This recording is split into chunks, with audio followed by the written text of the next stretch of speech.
Podcast City Network.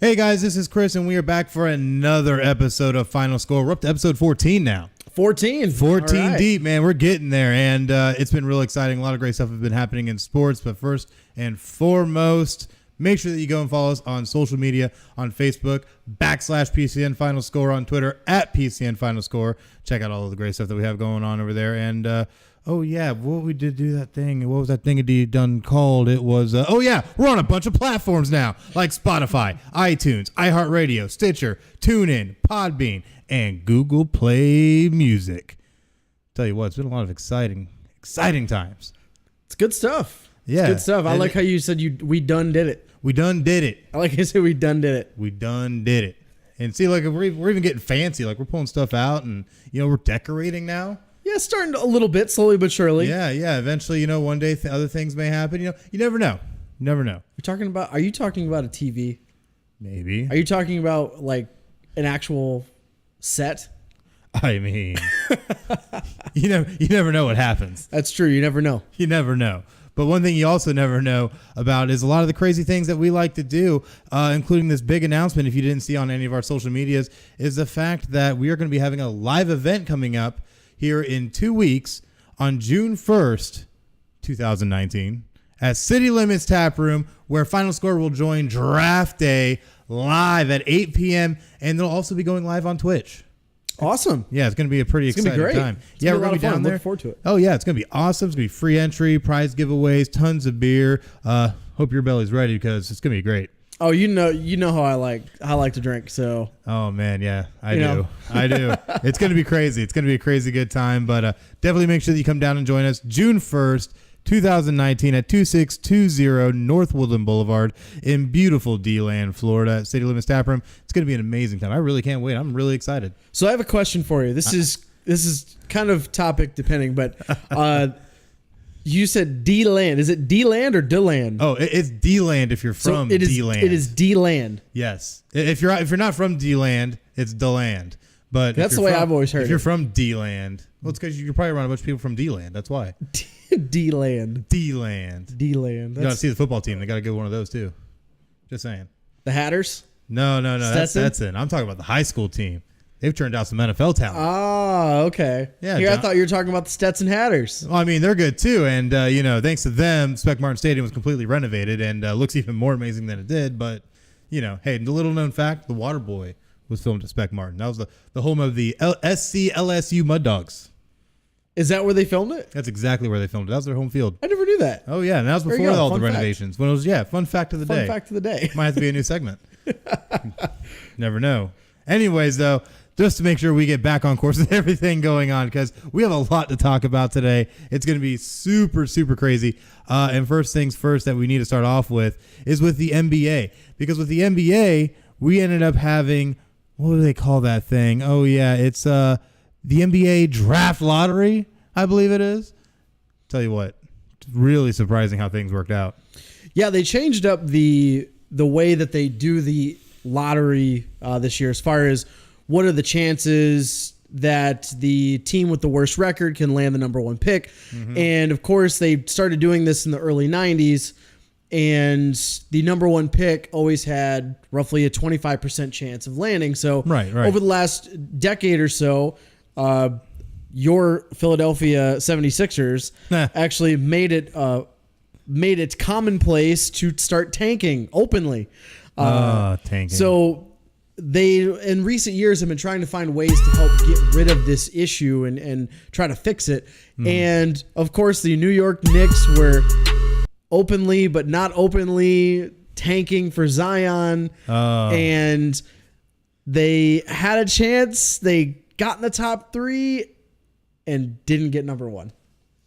it's just so ridiculous. That's one thing I don't like about the lottery as a whole, but I think it's kind of ridiculous. But we'll get to that in a little bit. But we're going to bring up our little graphic. We actually did some work this time. Kaboom! Look at that. The NBA 2019 Draft Lottery. Now, looking through this, we see that the New Orleans Pelicans ended up with the first pick. They only had a 6% chance of landing this top pick entering the night. So definitely very surprising. It leaves them with a lot of different options, which we'll get to in a little bit. But looking down this list, who else do you see here that's very notable?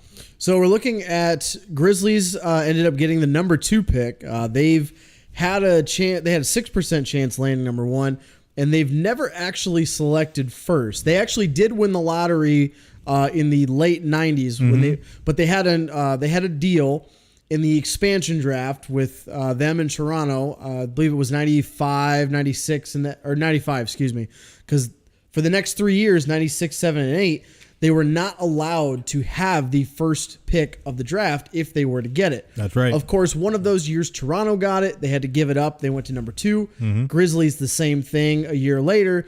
So they've never had a chance to be number 1, even though they did win the lottery in the late 90s. But they actually got a very, very nice bounce here, landing at number 2 in a kind of star-studded NBA draft that critics and scouts have been raving about for the last year. And then the Knicks ended up getting number 3. So we talked about they had the best chance, tied with the best chance at 14% of landing number 1. Of course, with the new rules, the top 3 teams all have the same chance percentage to get number 1, which is much, much lower than what it has been in years past. It used to be 25 for 1, roughly 19 to 20% for number 2, and then gradually dropping down as you go. Now it's a little bit different. So they actually fell to 3. They were lucky to get in the top 3, honestly. Lakers at 4.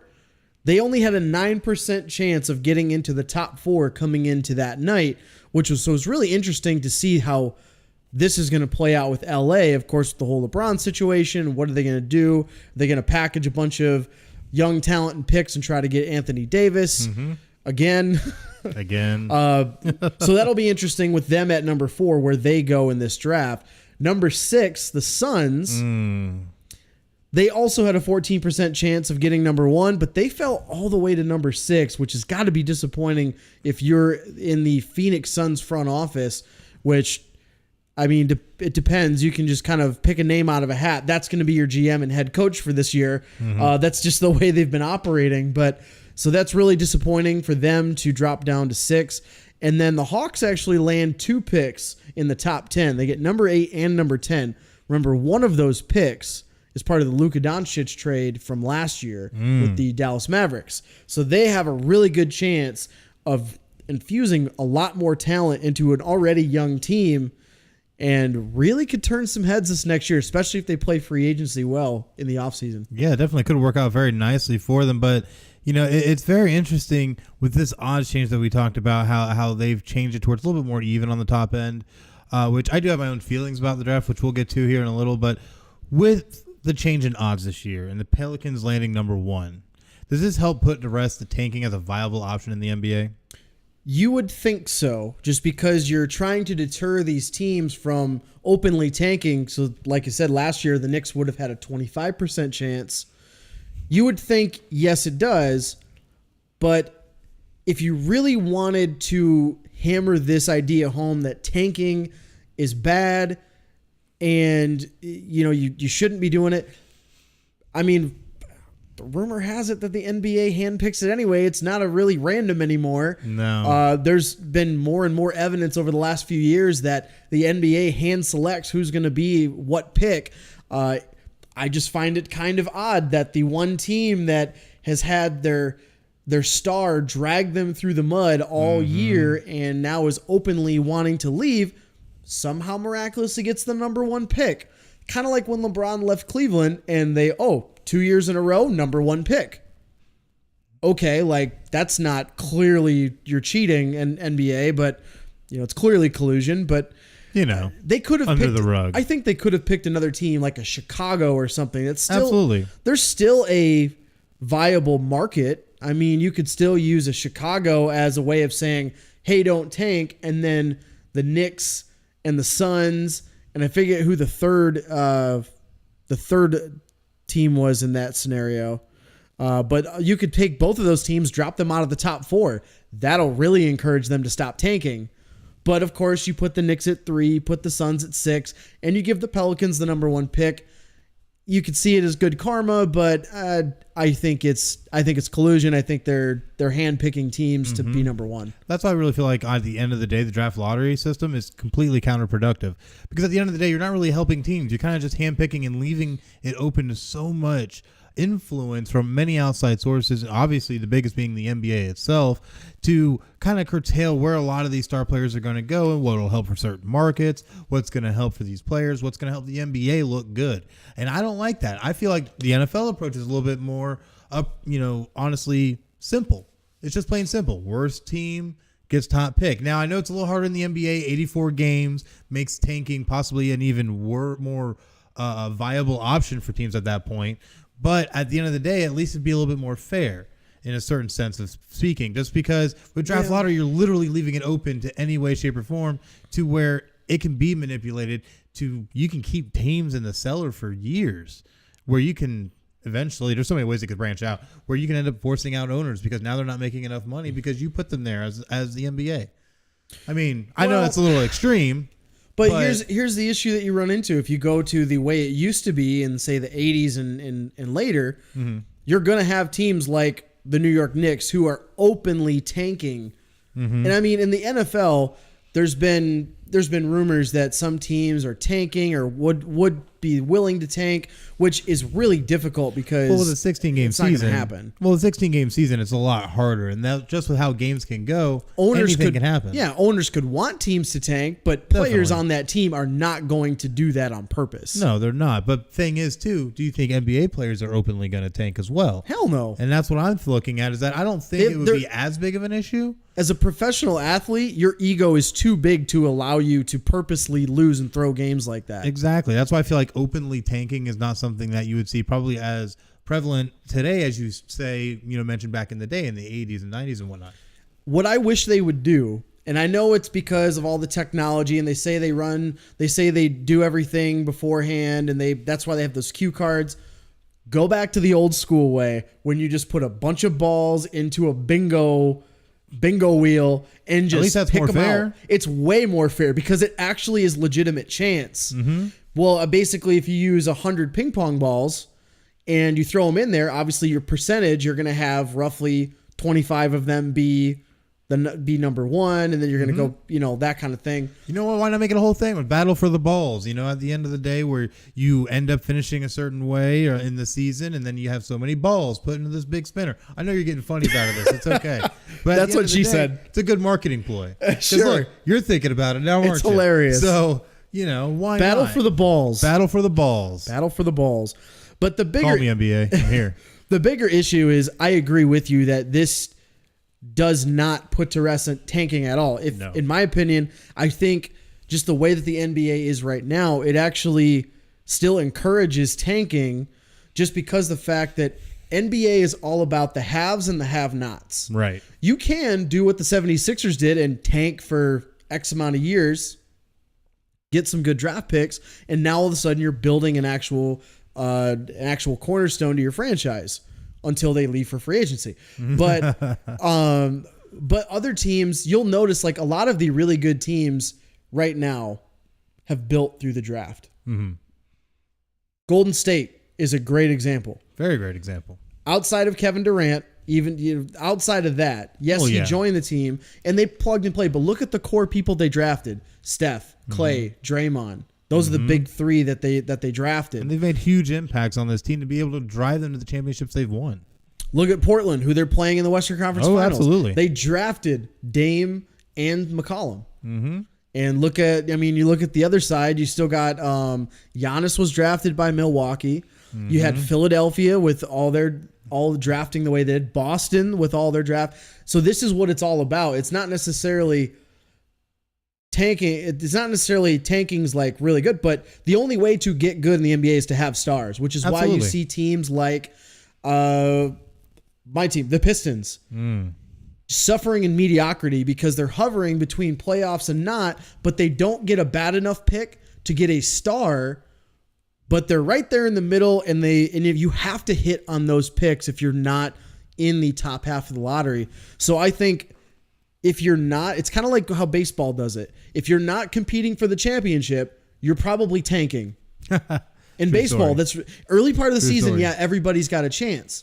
But once you hit that halfway mark of the season, teams are openly tanking.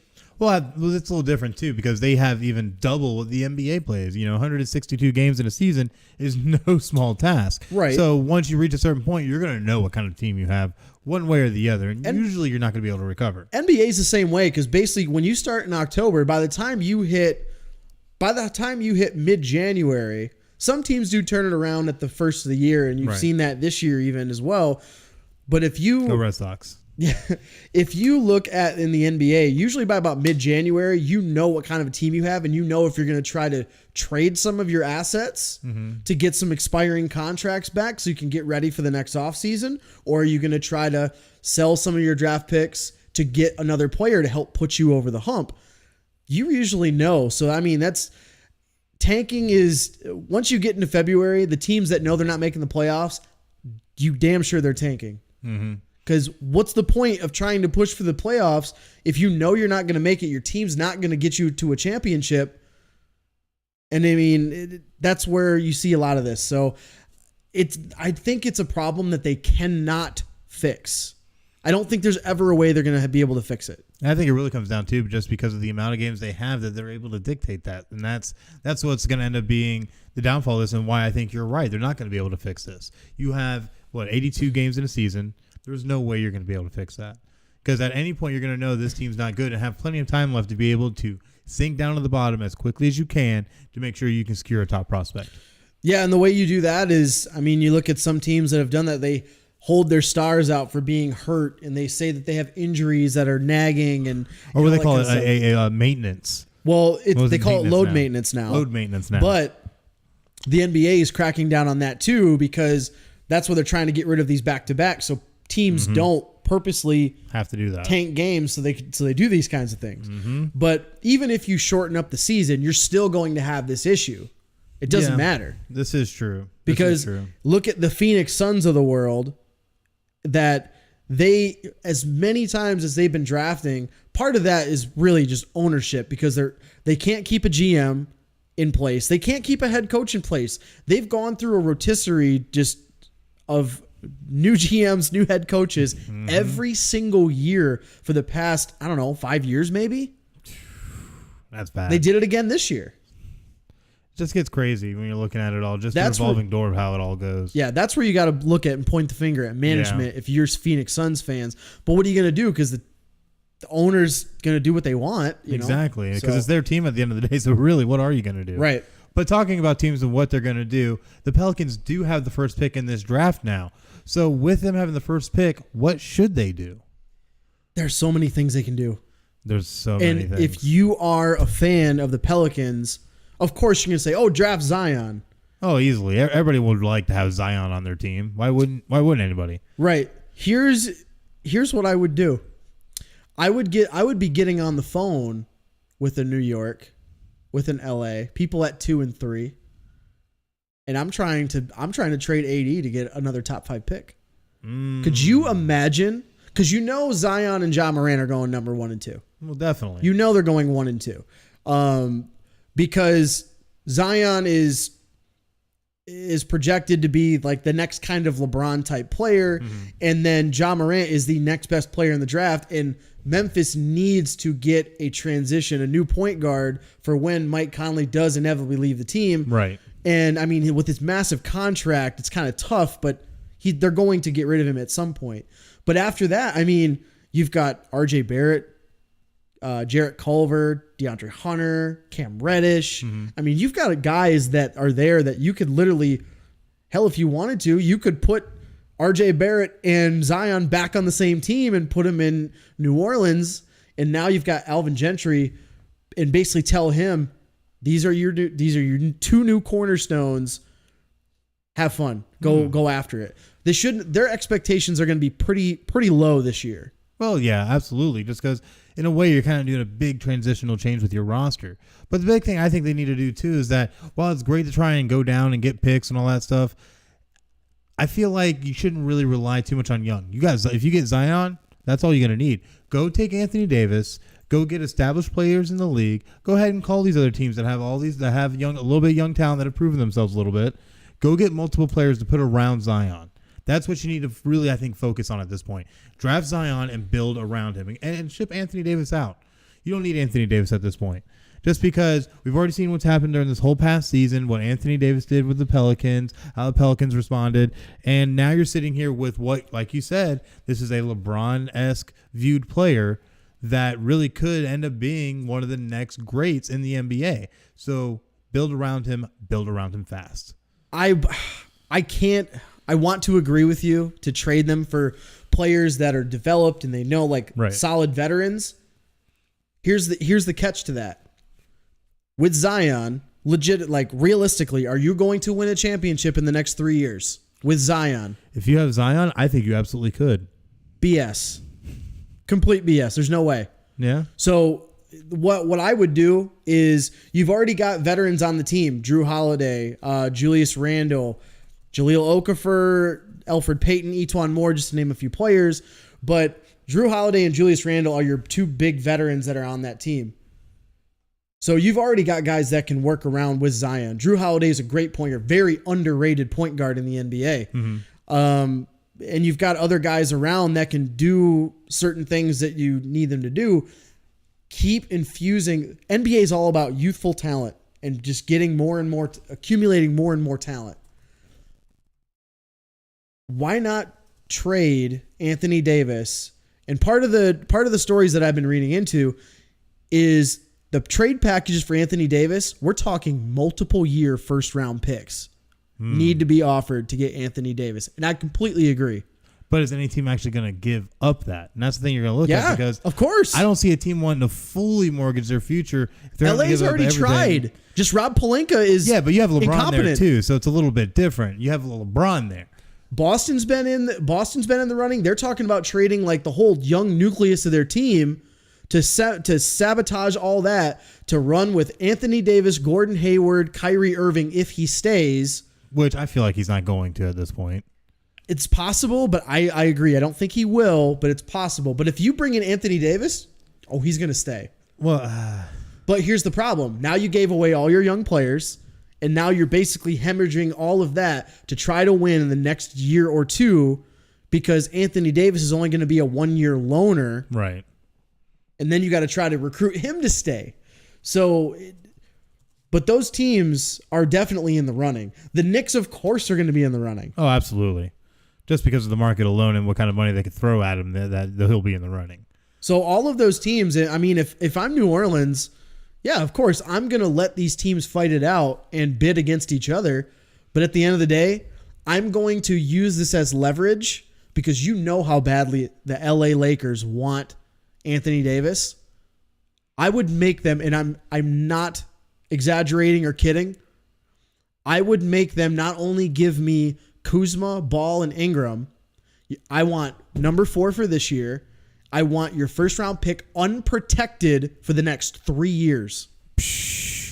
4 first round picks and those players. I am not kidding, because you know the Lakers want him badly. And considering here's the thing, though, Rob Pelinka might be dumb enough to do it. He just might, and that's what hurts me. And Anthony Davis still has 2 years left on his deal, currently worth $55.5 million. That's right, 2 years. I'm sorry, I said 1. 2 years. 2 years, yes. You're right. But either way, though, the Lakers might be the ones dumb enough to do it. They really might. But at the end of the day, though, I still feel that would be the best situation for any team going to that, because you don't have to trade away everything, and you still have LeBron. Yeah, but him. Here's the thing, though. New Orleans literally holds all the cards right now. Oh, they have all the leverage. They have all the leverage right now. They can literally make these teams have a bidding, literally an arms race, a bidding war amongst New York, Boston, and LA, the 3 biggest markets that want him. You can make them have a bidding war, and I guarantee you can get 3 years of first round picks, including this year, and 2 to 3 young core players to build your team around, with Zion, with Drew Holiday, with Julius Randle, who's a great player. I'm really interested to see, if they do draft Zion, how are those two going to coexist? They're not the same player, obviously. Julius Randle has really expanded his game since he went to New Orleans, They're pretty similar, though. They're pretty similar in playing styles, except Zion's a lot more explosive. He's a lot Really more explosive. with dunking.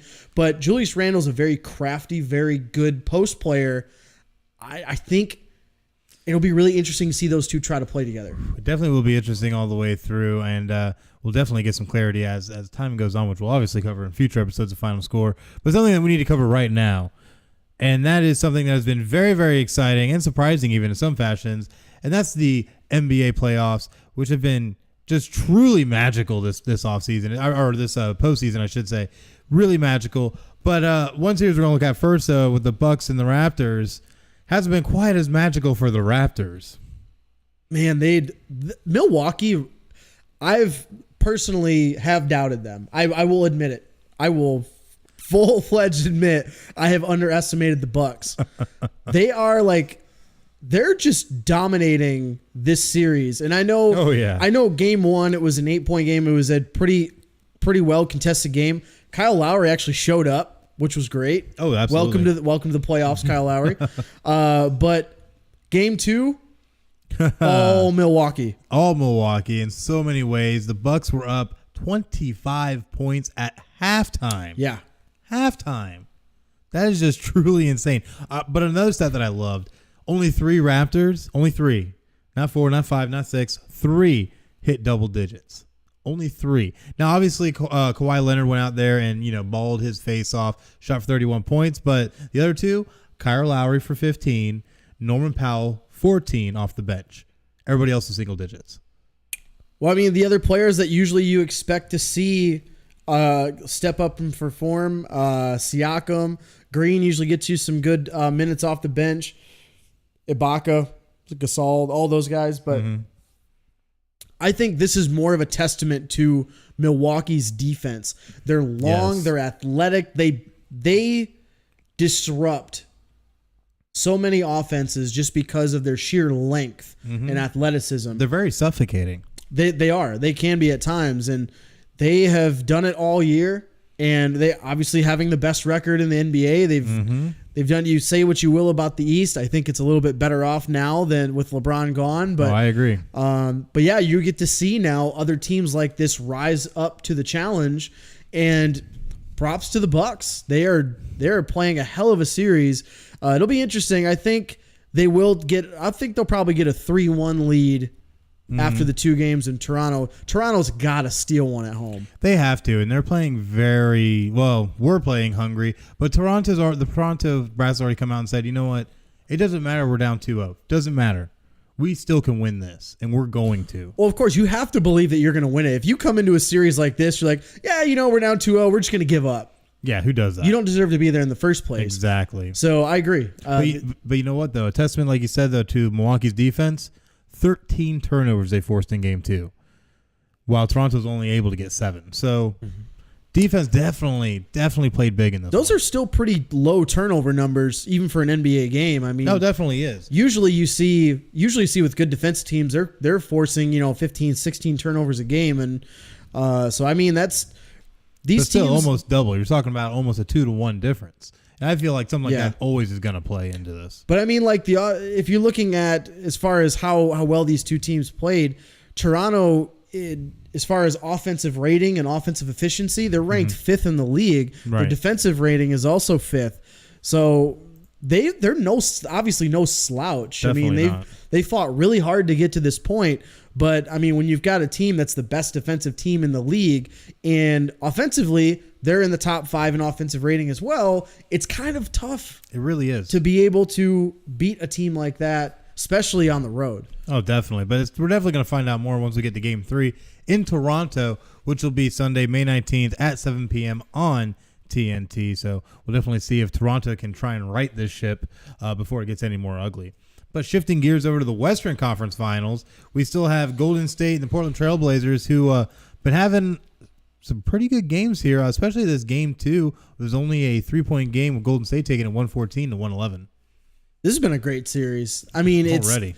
The Western Conference has given us some really good series. This whole playoffs has given us some really good series. But this one is no different. We kind of talked about this before Game 7 of Portland and Denver, and who we thought should win that series and play ultimately Golden State. I thought Portland was a lot better suited to play Golden State. Obviously, they split 2-2 in the season, but I mean, it's still a series, even though they're down 2-0. You still have to go back to Portland to play 2 games, which actually Game 3 is tonight. It's actually on right now during our broadcast here.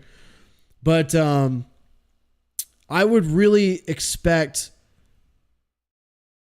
Damian Lillard to step up in a big way, especially after the first couple of games. He's only averaged roughly 15 shots a game, which is pretty low for his standards. And he's only shooting 35% from the field in the first 2 games. So he really needs to play a lot better. Going 10 of 28 from the field is not going to help your chances any. Well, as of right now, Portland does lead 19-12. Definitely has been a little interesting game. Leonard right now is 2 for 2 from the field with 5 points. So definitely making some stuff happen. Has 1 3-pointer as well. So it's we'll definitely see what happens. It's definitely going to be fluid. No, now 20-12. So you just gonna give us live updates the whole show? I don't know. Maybe we'll see. You just want to do it? Let's just do it. Let's just do it. All right, let's keep it up now. So we'll definitely see what happens. But the big thing I saw though at the end of Game 2 is that the Blazers were in the driver's seat in this game. Even up to 4.5 minutes left when they were up by 8, and it all literally just unraveled, and Golden State just came alive to the point where Damian Lillard did not even score in the last 7.5 minutes of this game. And they had opportunities to be able to try and get back in this, especially after Golden State started getting on a run, and they just couldn't do it. And then near the end of the game, right at the end of the game, Blazers had another shot, missed the opportunity as well. So I feel like the Blazers are going to be a lot more passionate coming out, especially at home, and are going to play a lot harder because they know that they can beat Golden State. They know they're right there. They controlled this game. They're up 15.5, like we said earlier, 8.5 of 4.5 left. So or 8 points, 4.5 left. Let me get my words right. I'm getting excited because this is a good series. I see that. So I really feel that Portland does have a shot. And honestly, going into this series, I wasn't really giving Portland a shot in this at all. I thought they had a much better shot than Denver. Oh, absolutely. Denver would have probably either got swept or 4-1 series. It'd be looking like the Toronto-Milwaukee series right now. It probably would. But I think that game wasn't necessarily Portland just losing grip of that game. It was Golden State actually came back and fought to get in, because even Steve Kerr said it himself. Mm-hmm. They looked horrible in the first half. Absolutely. But they actually played with intensity in the second half. They played better on the defensive end. One player that's really played well in this series in the first couple games won't really show up on the stat sheet, Draymond Green. Mm-hmm. His stats don't jump out at you. Yeah, 14, 10, and 6, averaging, honestly, 4 blocks a game. But this is only through 2 games.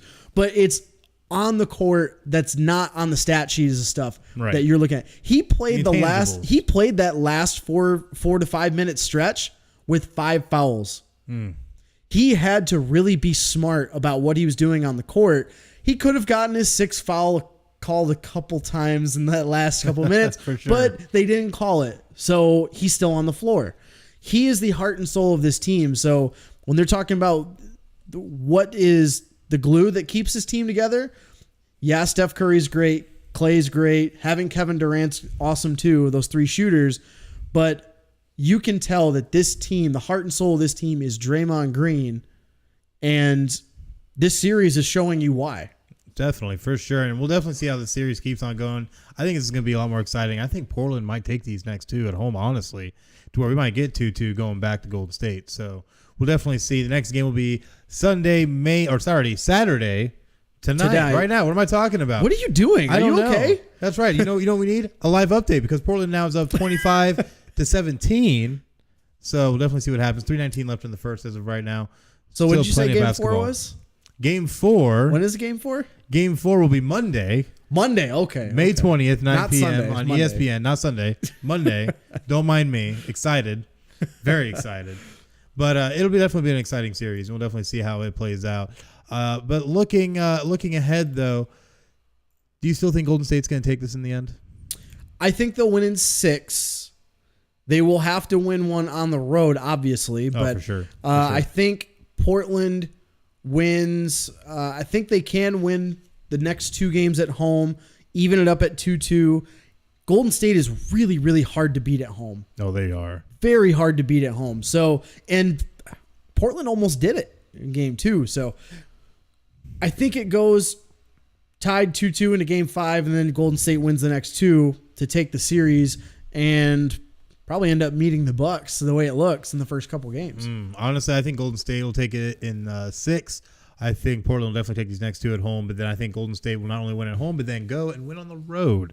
So I think it'll be Golden State in 6, and then I think we'll eventually, inevitably, end up meeting the Milwaukee Bucks. And you think your Raptors got a shot? I don't think they have a shot at this point. I don't think so either. I'm trying to believe. I really am. The North and all that, but it would be a great story. It's actually a great story for either of these teams to make the NBA Finals, because you've got a young budding superstar in Giannis Antetokounmpo, and he's going to be like the next guy to take over the mantle, really, of star player in the league.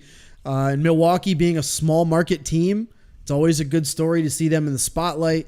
Toronto, for all their playoff failures and close calls, it'd be nice to see them in the finals as well, but I don't think you can go wrong either way. I think Golden State takes it no matter what, but that's for another show.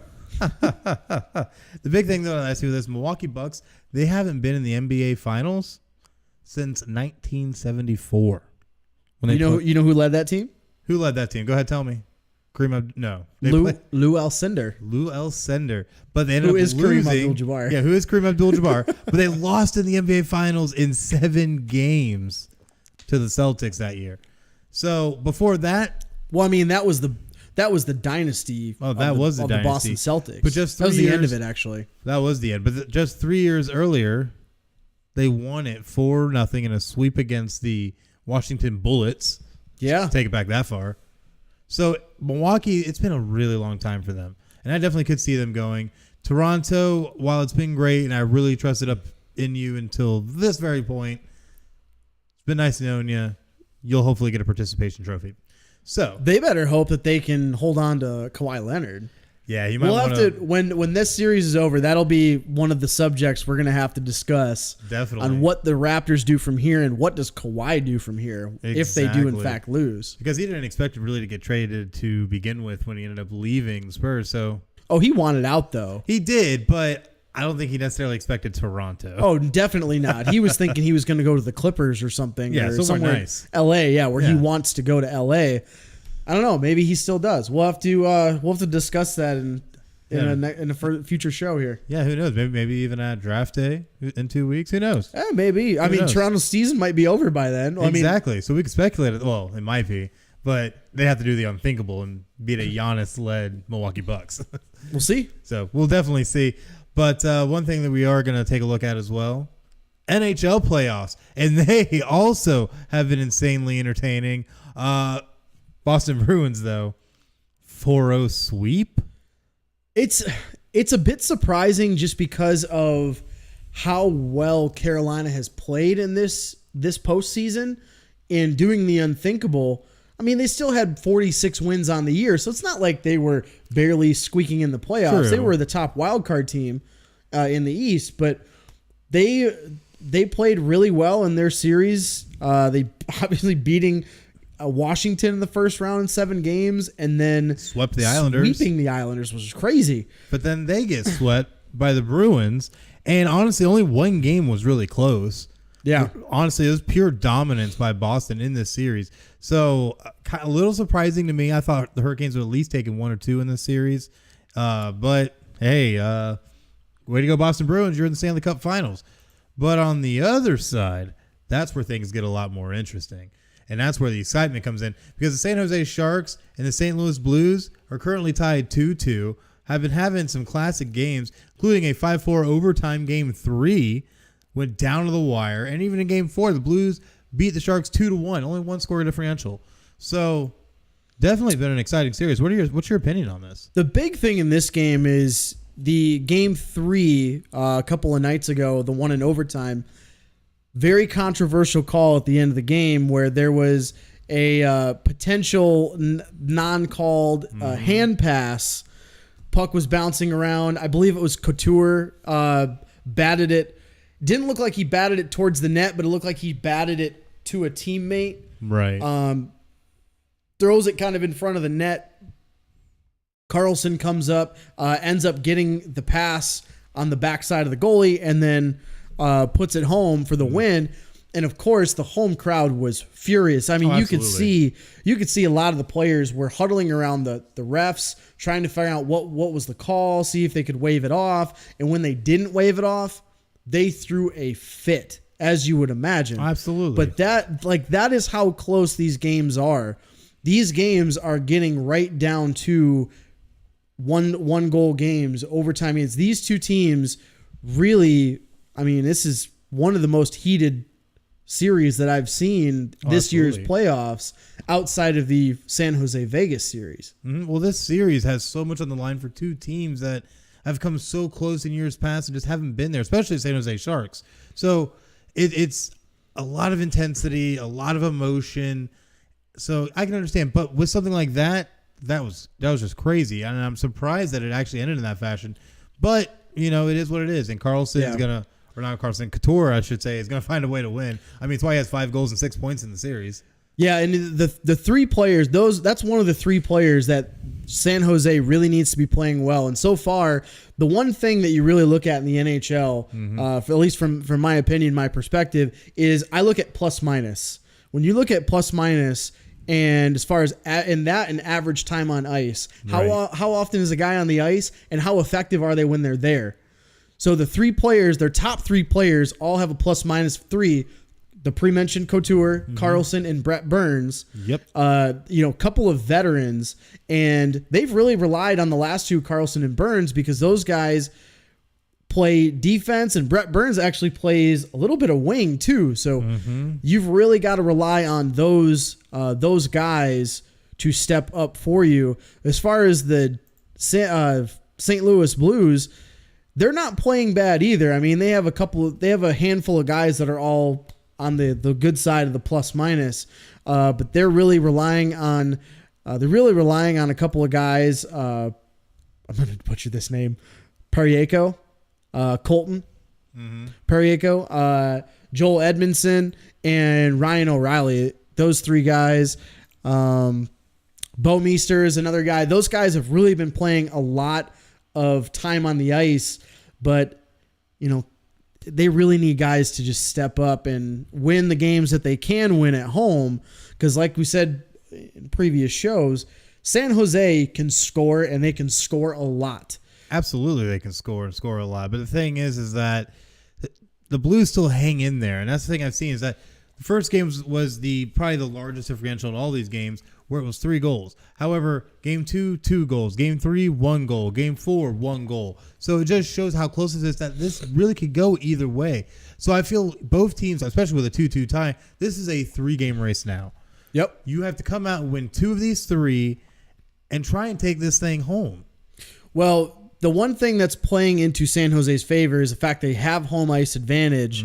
And if they do make it to a game 7, I don't know if St. Louis, they've done it before where they've had to win a game 6 and a game 7 in the previous series. Right. It's really tough. I don't know if they can do it in back-to-back series, especially with San Jose and how they've been playing so inspired, especially with Joe Pavelski going down with injury in the Vegas series. Since he's come back, he's been doing decently well, but they've been really inspired when he got injured, especially when he came back. They're really trying to play for him and Joe Thornton in his final year. So definitely. So at the end of the day, though, who do you got taking this? San Jose and what? I obviously I still have to ride. I know San you still Jose got to take that San Jose train because I still got to ride it. I've got them in the Stanley Cup final. I think this goes all the way to 7. I think this goes all the way to 7. So I think each team wins on their home ice. And I wouldn't be surprised. I wouldn't be shocked if Game 7 goes to overtime. That'd be crazy. That's the way this series has been going. Honestly, that's the way these playoffs have been going. That is very true. Just pure insanity and craziness, and it's definitely going to be exciting. So definitely make sure you check out Game 5. It'll be Sunday, May 19th, 3 p.m. on NBC. So definitely check it out. I can't wait. It's going to be really exciting. And, just throw my prediction out there. Yes, San Jose Sharks in 6. Oh, you got them in 6. Win I got on the them road. in 6. I got them winning the next 2. I'm glad you're seeing the light. I'm going to have to, seeing as how Tampa Bay Lightning already laid their stinker way back in round 1. So, one of these predictions we're ultimately going to get right. Well, that's just probability. It's eventually going to happen. Eventually, it's going to have to happen, right? Yeah, it's eventually. I'll be like Lou Holtz. Just ringing the same bell every single year, and eventually I'll be right. Eventually, you can be right. You can't pick a bunch of players and you can't pick a bunch of people and be wrong all the time, like some teams of late. Not naming any teams. No, we're not going to name any teams. So we are going to name. What we are going to name, though, is some great sponsors of the Podcast City Network and Final Score. So definitely make sure that you stay tuned. When we come back, we're going to talk about some great NFL news, a little bit of the best of the week, and give you that schedule or the standings update for Major League Baseball, and a new segment. Oh, a new segment. Exciting. Oh, it is so exciting. So definitely make sure that you stay tuned. We'll be right back. The following support and sponsor Podcast City Network. City Limits Tap Room, sports bar in DeLand, Florida, has brew on tap, serve food, the grilled cheese is excellent. For upcoming events, check out City Limits Tap Room on Facebook.com/City Limits Tap Room. Atlantic Sounds has thousands of new and used vinyl records and CDs. If they don't have it, they can order it for you. Same location since 1982. For more updates on what's new, check out Atlantic Sounds on Facebook.com/Atlantic Sounds Vinyl. Sports Sanity Customs have worked with organizations from custom embroidering polo shirts to jerseys for your kids' baseball team. They do it all. Armed with state-of-the-art equipment and an in-house design team, they are equipped to take on your next project. Visit their website to learn more, sportsanitycustoms.com. Visit Sports Sanity Customs on Facebook.com/Sports Sanity Customs. 3 Count Design offers a wide range of graphic design products, video, photography, and other forms of media. Everything from t-shirt designs to websites.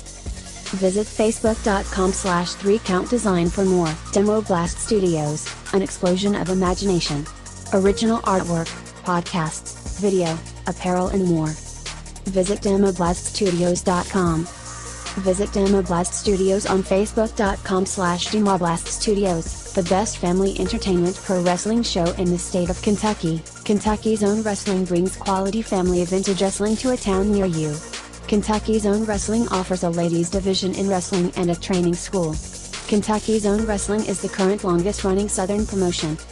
Visit Facebook.com/Somerset Kentucky's Own Wrestling. All supporters and sponsors are brought to you by Podcast City Network.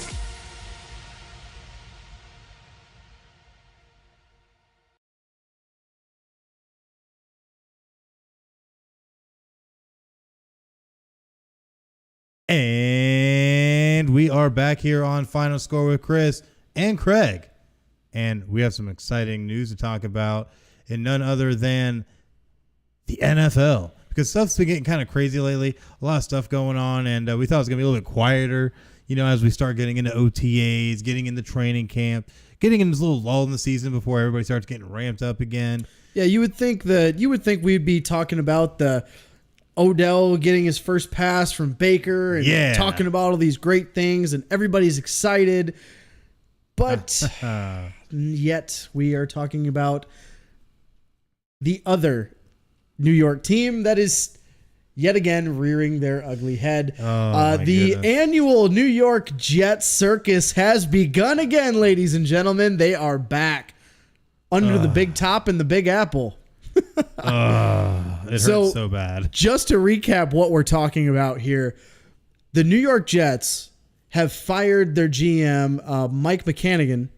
I think I pronounced that wrong, but whatever. It's the Jets. Nobody cares because apparently the Jets don't either. They fired him on Wednesday, and they named Adam Gase, who is the current head coach. They named him as the interim GM until they find a replacement. It's kind of interesting that they hired a brand new head coach and then, oh, hey, here you go. You're going to run our front office now. Also, kind of weird, but just a little bit. So here's the timeline of what has happened. The Jets, they let their GM, Mike McCannigan, I'm still probably butchering that. Probably are, but it's the Jets. McCagnon. That's what it is. McCagnon. They let him run the free agency period where they spent $191 million on Le'Veon Bell, C.J. Mosley, Jamison Crowder, and Henry Anderson, just to name the few top guys that they got. Let him spend almost $200 million in cap space, and then they let him run the draft where they picked at number 3. They picked up Quinnen Williams, which was probably the smartest decision they've made all offseason. Oh, I couldn't help it. There it is. The New York jokes.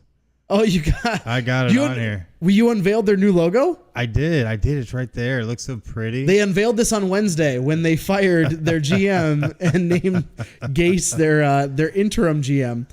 But after all this happens, they go through free agency, they go through the draft. They tell McCagnon to hit the bricks 3 weeks after the draft. What's going on here, Chris? What is going on with the Jets right now? Well, I can tell you right now, the Jets do not have a plan like their fellow new MetLife Stadium compadres, the Giants. I'm really befuddled by this. Why would you allow your GM to go through the draft, go through free agency, make all these signings, make all these decisions for how your team makeup is going to be roster-wise next season, and then fire him? And just because, and I bet you a lot of this probably came down to Adam Gase and the fact that just didn't have the players that he wanted. That's the only thing I can think of. But at that point, what kind of ownership are you if you're going to allow anybody to come in and kind of decide things for you? And even if that's not the case, what kind of boneheaded move are you going to make? You just landed Le'Veon Bell, C.J. Mosley, Jamison Crowder, Henry Anderson. You landed all these players that are good players. Yeah, of course. Yeah, of course. That can be contributors and that are really going to help Sam Darnold take that next step as a quarterback, as you would think, especially with a defense that you went and got Quinnen Williams in the draft, who honestly is a great defensive need for them on the defensive line. Ends are great. Center was horrible. So I feel like they made some good moves, but then you still fire your GM. I think this is a classic story of the Jets ownership. They just get in their own way. They were on the verge of getting out of the train wreck of their past that has been the New York Jets. Yes. I mean, look at their past history, and just as far as free agent signings and just draft picks and people that haven't panned out. But they get in their own way, and I think what happened is the ownership was like, oh, shiny new toy in Adam Gase, let's give him complete control and not go with the GM that they've had for the past few years. Well, here's my problem with that is that you're a head coach. You're not really a shiny new toy. You're a mind. You're a person that's supposed to help take whatever players are on this roster and turn them into something great. The ones that are the shiny new toys are the Le'Veon Bells that you just acquired, the C.J. Mosleys. Those are the ones that are going to be out there making the magic happen. So why fire the guy who just brought all this talent in, including what is considered possibly one of the best running backs in the league right now, even though he sat out a year? Yeah, he's still talented. He's still extremely talented, and I'll guarantee the freshest player there is at running back right now. Yeah, he's the freshest. I mean, he probably also has some rust, but... Well, yeah, but a lot of that can be knocked off through OTAs and through training camp and preseason. True. So as long as he's not worrying about his rap album. Well, hey, rap albums are serious now. They're super serious. Super serious. I heard Chris Carnage might drop one day. Oh, wow. I can't. You going to have Boomhauer on the track? I can't even say it with a straight face. You kill me with that. But at the end of the day, though, you don't go and just throw everything aside just because there's some type of conflict. The Jets are denying that there was any kind of friction between Gase and McCollum. That's the thing I don't get is they had an apparent rift between GM and head coach, and the ownership, they make an official statement saying there's no rift, everything's great, we're all kumbaya, and then they go, oh yeah, GM's out the door, head coach is now taking over. Yeah, that makes no sense. It's like when your children get into a fight and you're like trying to be to be like the person that of voice of reason, and you pick one of the children over the other. Yeah, and you just punish them and send them to the corner. Or in this case, you kick them out the front door. In this case, you kick them out of your roof. You meg them. That's you what you meg do. them. You meg them. Get out of here, Meg. But anyways, I feel like this is utterly ridiculous, and I think there's more to this because you don't see a decision like this unless there is more going on. You don't just up one day and say, "Oh, you got us all these players, made all these decisions, and now we're getting into rookie OTAs and soon to be regular OTAs, and oh, sorry, you're fired." Yeah. I think from what we've been seeing as far as sources and things like that close to the situation is they've had a few disagreements over which direction that they want to develop their roster. Mm-hmm. The big apparent wedge here was about Le'Veon Bell. Because of course you as a GM or an owner, you want one of the most talented guys on the field. Oh, absolutely. On your team. Which makes sense, but you know what kind of money he's going to be asking for. And on the other side, you got Gase, who's like, why would you spend all that money on a guy whose shelf life is only maybe for a couple more years when you could use that money to spend on improving the offensive line, getting more help on defense, I don't know, getting other receivers for Darnold to throw to. But that's apparently where the big wedge in the rift came from, and that ultimately was the proverbial straw that broke the camel's back. Yeah, but the thing is that the Jets have been so bad for so long. Why not take this type of step, especially considering what Adam Gase himself walked out of in Miami? It's not like he was doing all that much better there either. So at the end of the day, you're a coach who's supposed to come in and you're on the pro level. You're supposed to make it work because in a lot of situations, the head coach has no bearing whatsoever on a lot of players that come in or go out. I wouldn't agree with that. I think it depends. There's certain degrees to it, but I don't think there's any coach in the NFL or even in any sport whatsoever. Maybe baseball is a little different, but I think head coaches all have to some degree at least a conversation with the GM of, okay, you're the new head coach. What kind of a roster do you see? Because you don't do those interviews for nothing. When you interview for a head coaching job, one of the questions is, what is your philosophy and what do you expect? How would you shape this team? But how many times have we seen franchises go and just get a coach that fits their philosophy rather than just get a random coach either? And that's the big thing you look at. With Adam Gase coming in, though, they had to have had some kind of idea to what he wanted to try and implement, and you've already signed these players. So at what point do you make that decision where, hey, we're going to go with what you think, or we're going to go with what the GM's trying to do because it's giving you a lot of great weapons? Usually you try to get a pair, your GM and head coach, that see at least relatively close eye to eye. Mm-hmm. Because if you have, like this situation, GM sees it one way, the team should do this, head coach sees it this other way, you're going to have a dysfunctional team and you're not going to get anything done. I wonder maybe that's why the Eagles have always been so good. Howie Roseman and Doug Peterson, just make it work. How many championships have you won? One. How many have you won? I'm not asking that. We're not talking about that. But how many? Sweep it under the rug. How many? I'm not saying that we're perfect. Well, we have one Super Bowl title. Remember, we also have NFL titles from back in the day. But so do we. We have more than you. As of recent, though, what do you have? Yeah, exactly. Barely an NFC North title, I think, somewhere in there. Yeah, maybe one. I don't know. I think we've been to more NFC title games alone in the past 20 years than you guys have since playoffs. We've been in one in the past 20 years. Oh no, we lost it. We lost that game. Sorry. Yeah. We got close. But I'm not saying that. Obviously, the Lions are another different story. They have a lot of dysfunction there. Hopefully, they're getting the ship right. But what I mean is you'll see a lot of situations. It really comes down to ownership. What does the owner ultimately want? Mm-hmm. If it's something like, let's say, for instance, using as a different example, you got like the Patriots. They obviously, Kraft wants a winner, and he got a guy that will do whatever it takes to win, and Bill Belichick. Mm-hmm. Or you can have a team like, in a different sport, Houston Rockets. Their owner, he wants to win, but he also wants the flashy names. So he goes and gets a D'Antoni, who's never been successful in the playoffs. Never gotten to an NBA Finals as a head coach, to my knowledge. I'm pretty accurate about that, though. And what does he do? They get flashy names. They go get a Chris Paul, and they try to get these other guys. They try to get a Carmelo Anthony, and they pulled a Eric Gordon, and they try to get these names. I think there's a disconnect there. They're worried about the box office and selling the tickets to make money. And the Patriots, they know Kraft doesn't care because he knows money's going to come if you build a winner, because people are going to want to come to see your product.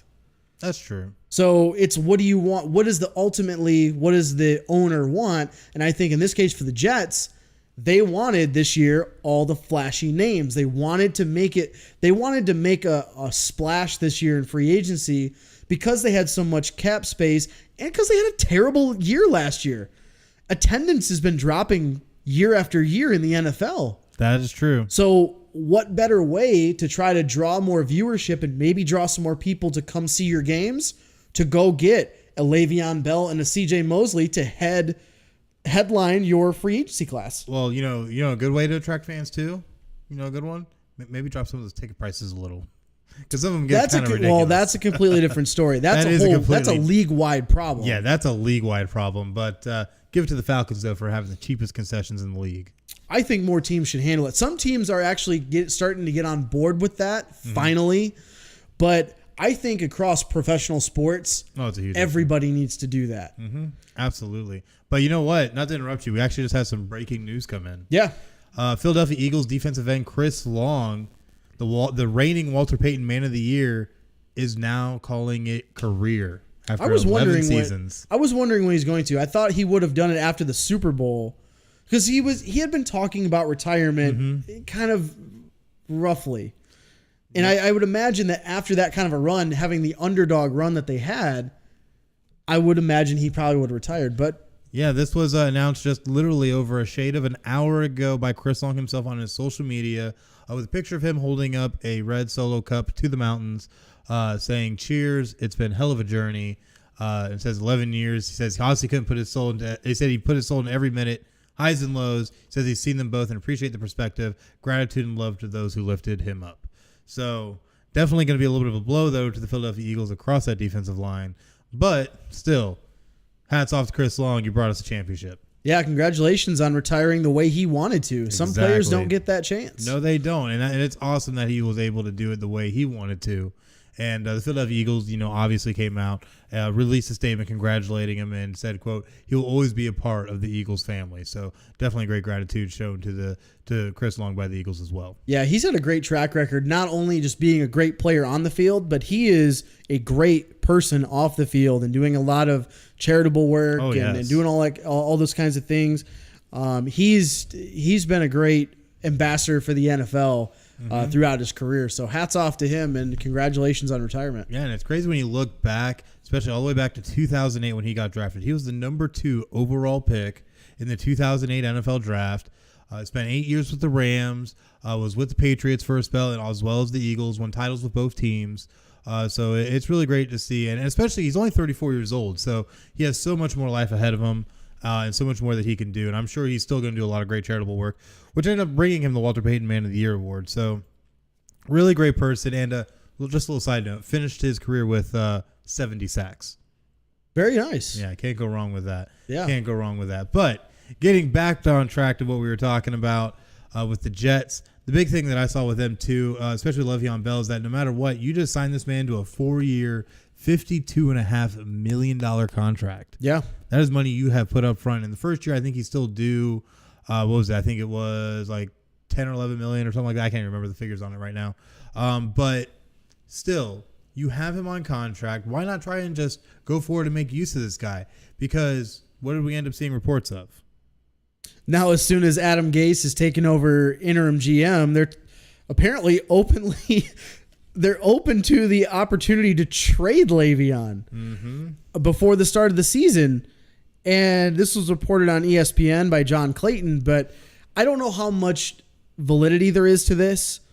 Because, it also could just be a bunch of speculation because of the story that previously came out that we just talked about, how he didn't want to spend any money on running backs and especially on that kind of money on Le'Veon Bell. So this is probably just a product of that. I don't think there's any validity to it, But we'll have to see. It'll be really interesting. Well, the thing is that a lot of teams, I'm sure, would still inquire, given the fact that it is Le'Veon Bell. So, I don't know. Maybe the Jets might think they have an ace up their sleeve because this contract was still a little bit less than what people thought he was going to get, given what Pittsburgh had offered him at one point. Yeah, unfortunately, he thinks in his mind that he played it as well as he could have. But I remember we had a big discussion about this on, I think about a month ago, if not longer, on one of our shows. And he ultimately cost himself money because he didn't play last year. Yeah, he could have got hurt and this and that, but playing on a franchise tag, you're paid as one of the top running backs in the league. Yeah, and that was $14.5 million for him last year if he would have signed. Yeah, and I know his cap hit this year isn't that crazy because he got a big signing bonus. Yeah. I mean, that's not bad for a running back, honestly. No, that's really not. And it goes up as the years go on. Yeah, and he's not even one of the top paid running backs this year. But what makes it so inflated, because he only has a $2 million base salary this year, but he has all the incentive, the roster bonuses that are on there, the signing bonus that's on there. But next year it goes automatically up in just base salary up to $8.5 million. So, and that was part of the reason how they could get the numbers to work, is you had to give him a lot of bonuses and a lot of incentives, heavy loaded in the front, because that's what he wanted. Ultimately, he wanted cash in hand. Absolutely. He wanted money right there in his hand when he signs the deal. So it makes sense that you kind of space out some of it over the course of the contract. But that first year, we've seen a lot of teams do this with players in their first year. Antonio Brown got restructured deal once he went to the Raiders. And now it says it makes him the highest paid receiver in the league, but not from his base salary for the first year. And that's what you look at. Even in the base salary, Le'Veon Bell will make $2 million, then $8.5 million, then it goes to $8 million, and then it jumps up to $9.5 million. But you look at all the roster bonuses. He gets a $4 million roster bonus in 2019, $4.5 million in 2020, $3 million in 2021, and another $3 million in 2022. So all that thrown on top of it, and also you look at all the incentives. He has 3 different subsets of yardage incentives. There's a playoff incentive, and there's also award incentives. So I mean, that's pretty normal. It is, but it's a guy that definitely can achieve all these too. And that's the thing, is that he can really be able to balloon up these numbers. But we'll definitely see how it works out and see if he's even going to be part of Gang Green come season's beginning. Like I said, let the Jet Circus continue. The annual Jet Circus is back. Well, as we allow the merry-go-round to circle back around to another issue, is the fact that they don't have a GM. Yes, they are looking at a couple of candidates, which one makes sense and two are a bit of a head scratcher. A little bit. So the first one being Philadelphia Eagles executive Joe Douglas. Second one is retired quarterback Peyton Manning, which was just recent. Yes. And the third was NFL Network's Daniel Jeremiah, who's now essentially the head scout analyst for NFL Network, with Mike Mayock leaving to be the GM of the Raiders. The first one makes sense. The other two, what? Well, the thing I look at with this, obviously, like we said, the Philadelphia Eagles looking at Joe Douglas makes complete sense. Makes absolute sense. Looking at Daniel Jeremiah, the only thing I can think of is maybe they're trying to catch Mike Mayock in a bottle, basically, where you're hopefully trying to strike lightning again, where hopefully that Mike Mayock might strike lightning, and maybe get something kind of splashy going with an analyst who might be able to come in and be able to actually craft a roster that would be able to fit to what Adam Gase likes to try and do. Well, Daniel Jeremiah does have experience in the front office. He did work as a scout for a number of years in the NFL, and then worked in other front office roles before actually going to the NFL Network as an analyst. So he does have that experience. It's not like he's just completely cold and only done reporting. Exactly. He's got experience in the scouting department. Yeah, exactly. And with all that backing that as well, it does make, I think, a little bit more sense than trying to bring in Peyton Manning, which this was said by Mike Florio of Pro Football Talk. He reported that, quote, rumors are flying within league circles about the Jets head coach and interim GM Adam Gase looking to reunite with Manning, who he coached from 2013-2014 as the Denver Broncos offensive coordinator. This is completely just grab out of thin air. I think this is just a headline grabber. I agree. More so than anything. I mean, Peyton's been offered coaching roles, and he's turned them all down. What makes you think he's going to all of a sudden go, oh yeah, you know what? I want to be the GM of the New York Jets or be in a front office role with them. Well, this is the big thing. That's funny that you say that, is that while Manning did turn down a Monday Night Football booth position last month, the big thing with Manning that I've been reading is that the only two things he's really interested in is either going into politics, which I definitely could see. That makes sense. Or working in specifically the front office of a franchise. Now, I kind of see him going more politics than franchise, to be perfectly honest, because name recognition and that big old, tarmac large forehead, it's notable. You're not going to miss it. But Manning in a front office? I mean, he might be able to evaluate you some good quarterbacks. I think he could. He could be a good advisor. Yeah. But I don't know. I don't think there's been a whole lot of interest from him to be in that kind of a role, as far as all from what most people have seen of him. All he knows is he's a great quarterback. He's able to see things on the field that very few others could. So it'll be interesting to see if he actually does pursue this. I think part of the reason why he turned down Monday Night Football is because of the time commitment. He still does commercials and he does charity events, and he likes to be in his retirement. But being an advisor to possibly help groom Sam Darnold? It'd be interesting. I think if he were to join any front office, it would be either Indy or Denver. I mean, that would make sense given the fact that he has his history with both those teams. But if he's someone that might be serious and just trying to get into a front office role, if the situation is right, the Jets might not be a bad prospect. It might not be. If I were him to go to one of those, I would probably go to Denver instead, just because Elway and basically what he's going to ask of you. I don't think he would go to Indy unless Irsay sells the team. To my knowledge, I don't believe those two ever saw eye to eye, because or if Andrew Luck retires, whichever happens first. Or if Andrew, I don't think that has any bearing on it, but it might. You never know, because what I heard when they were in there for that one season, they didn't know if Peyton was going to be coming back or not before, obviously the trade to Denver and all that. But yeah, it wasn't exactly the kindest of things between them. Yeah, I mean, but you're professionals. You have to deal with that kind of stuff. I'm looking at it from, if you're in a front office, you're dealing with the owner. You're dealing with the GM. That's true. I could see him working well with Ballard, who's done a hell of a job as the GM of the Colts. But as far as ownership and Irsay and all of his antics and stuff, I don't think we are talking about Party and Irsay here. Yeah, that's true.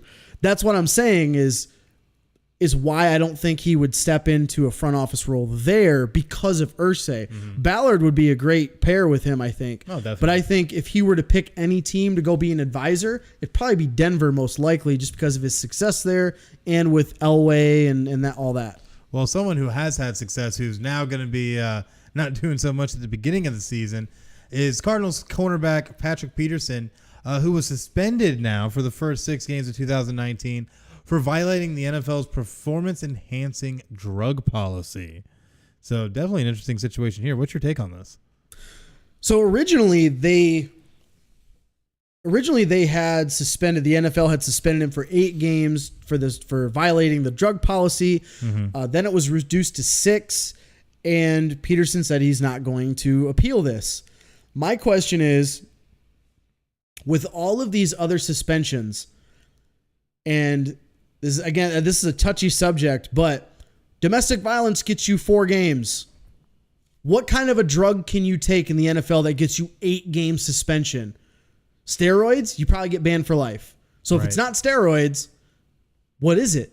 A player recently just got suspended against the PED policy because his prescription for Adderall ran out as far as his exemption from the league, because you have to reapply for exemption from the league, so you don't, when it comes up in your drug test, you're still allowed to play. Yeah.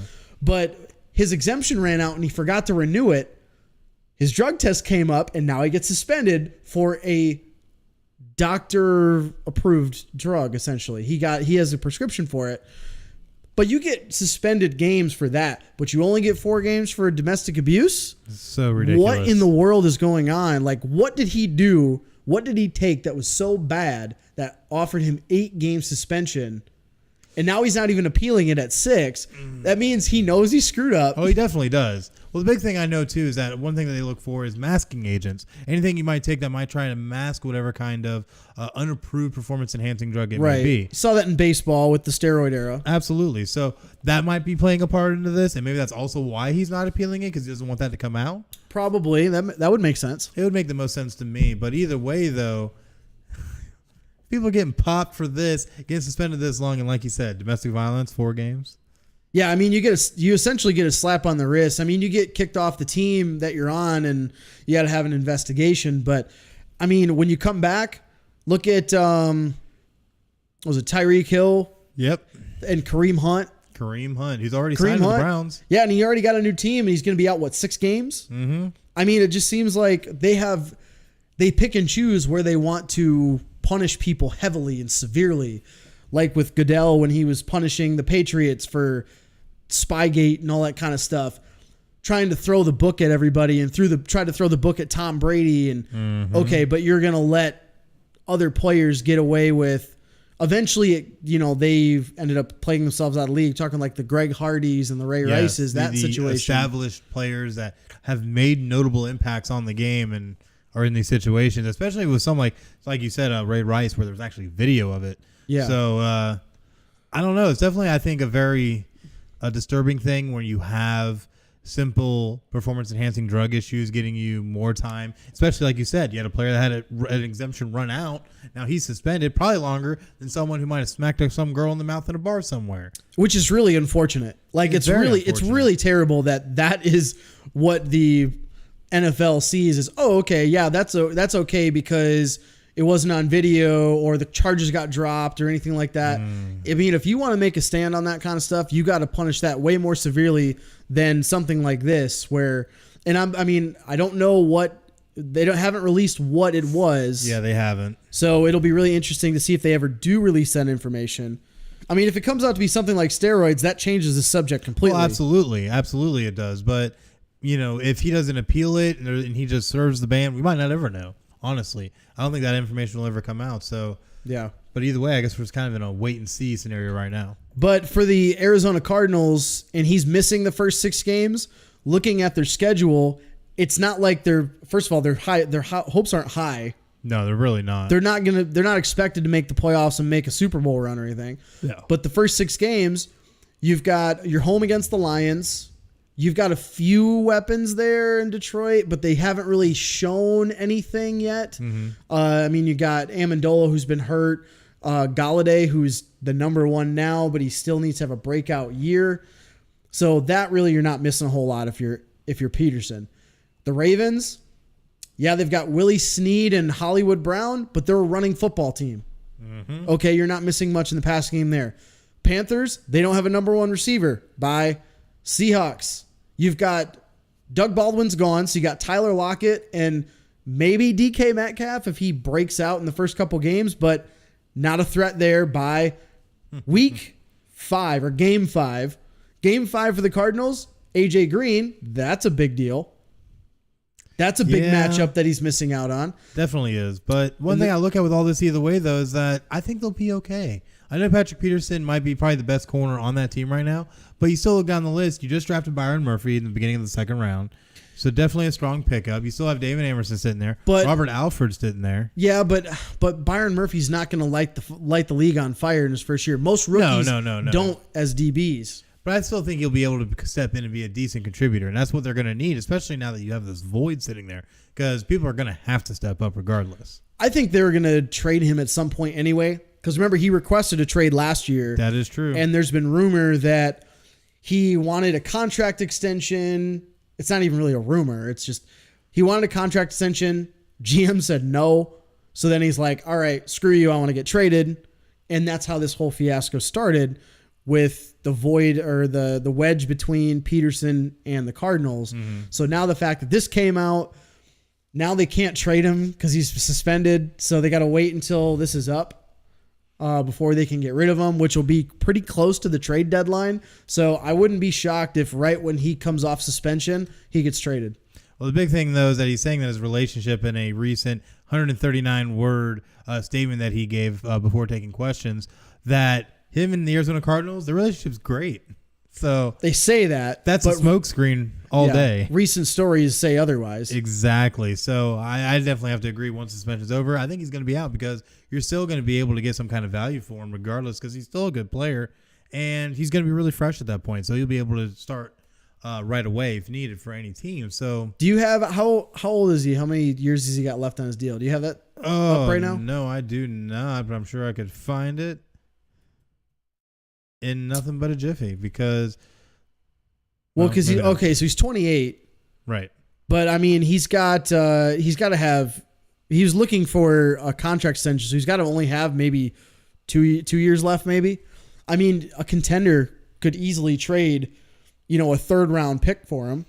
All right, so for what he has right now, he had signed a 5-year, $70 million deal going into the 2014 season. So he's about due. He has 2 years left on his contract. This year, where he's due $11 million in base salary. Next year, where he's due just a shade over $12 million, not including any kind of bonuses. Overall cap hit is almost $12 million for this upcoming season and 13.1 in 2020. So still a lot of money due. But do you see anybody trying to pick up that amount for Patrick Peterson, especially after this, though? Yeah, why not? Yeah, I can see that. LA Rams, they were just doing that. I was just about to say, I can see the LA Rams trying to make a play in here, especially against a division rival. I don't think they trade to a division rival.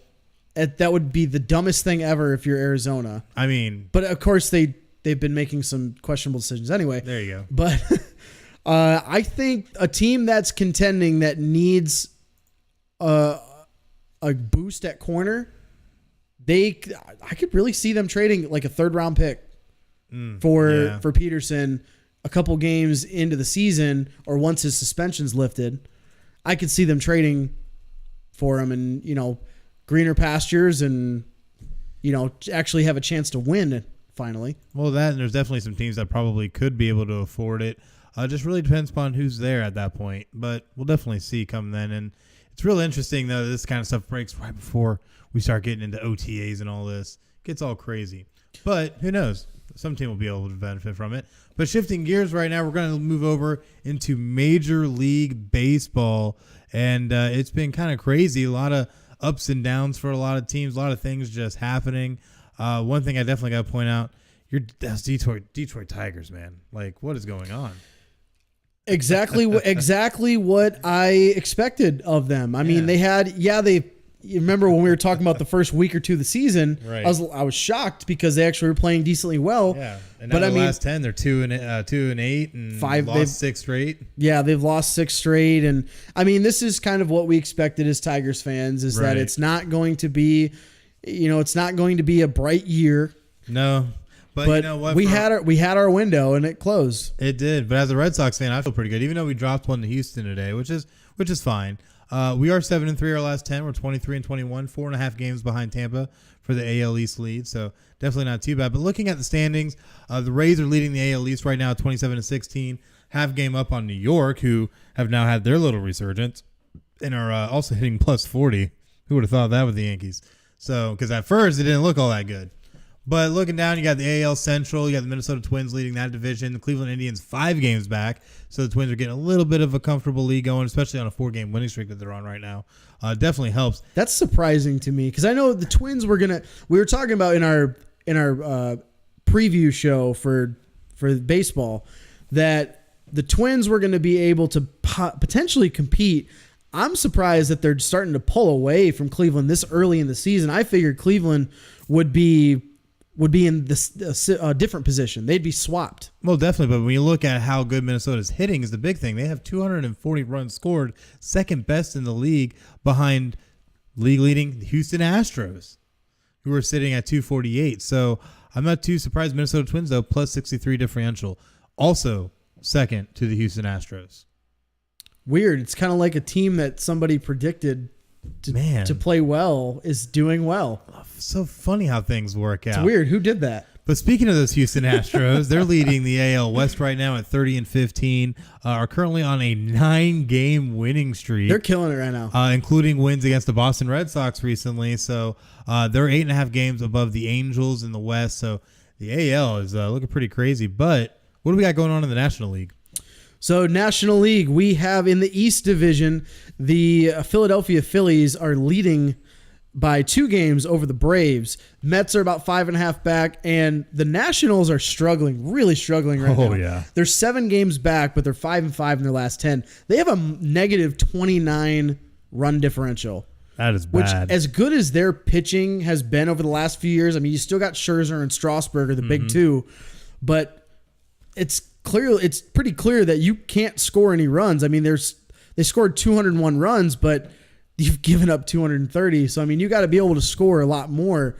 And defensively, they're just struggling right now.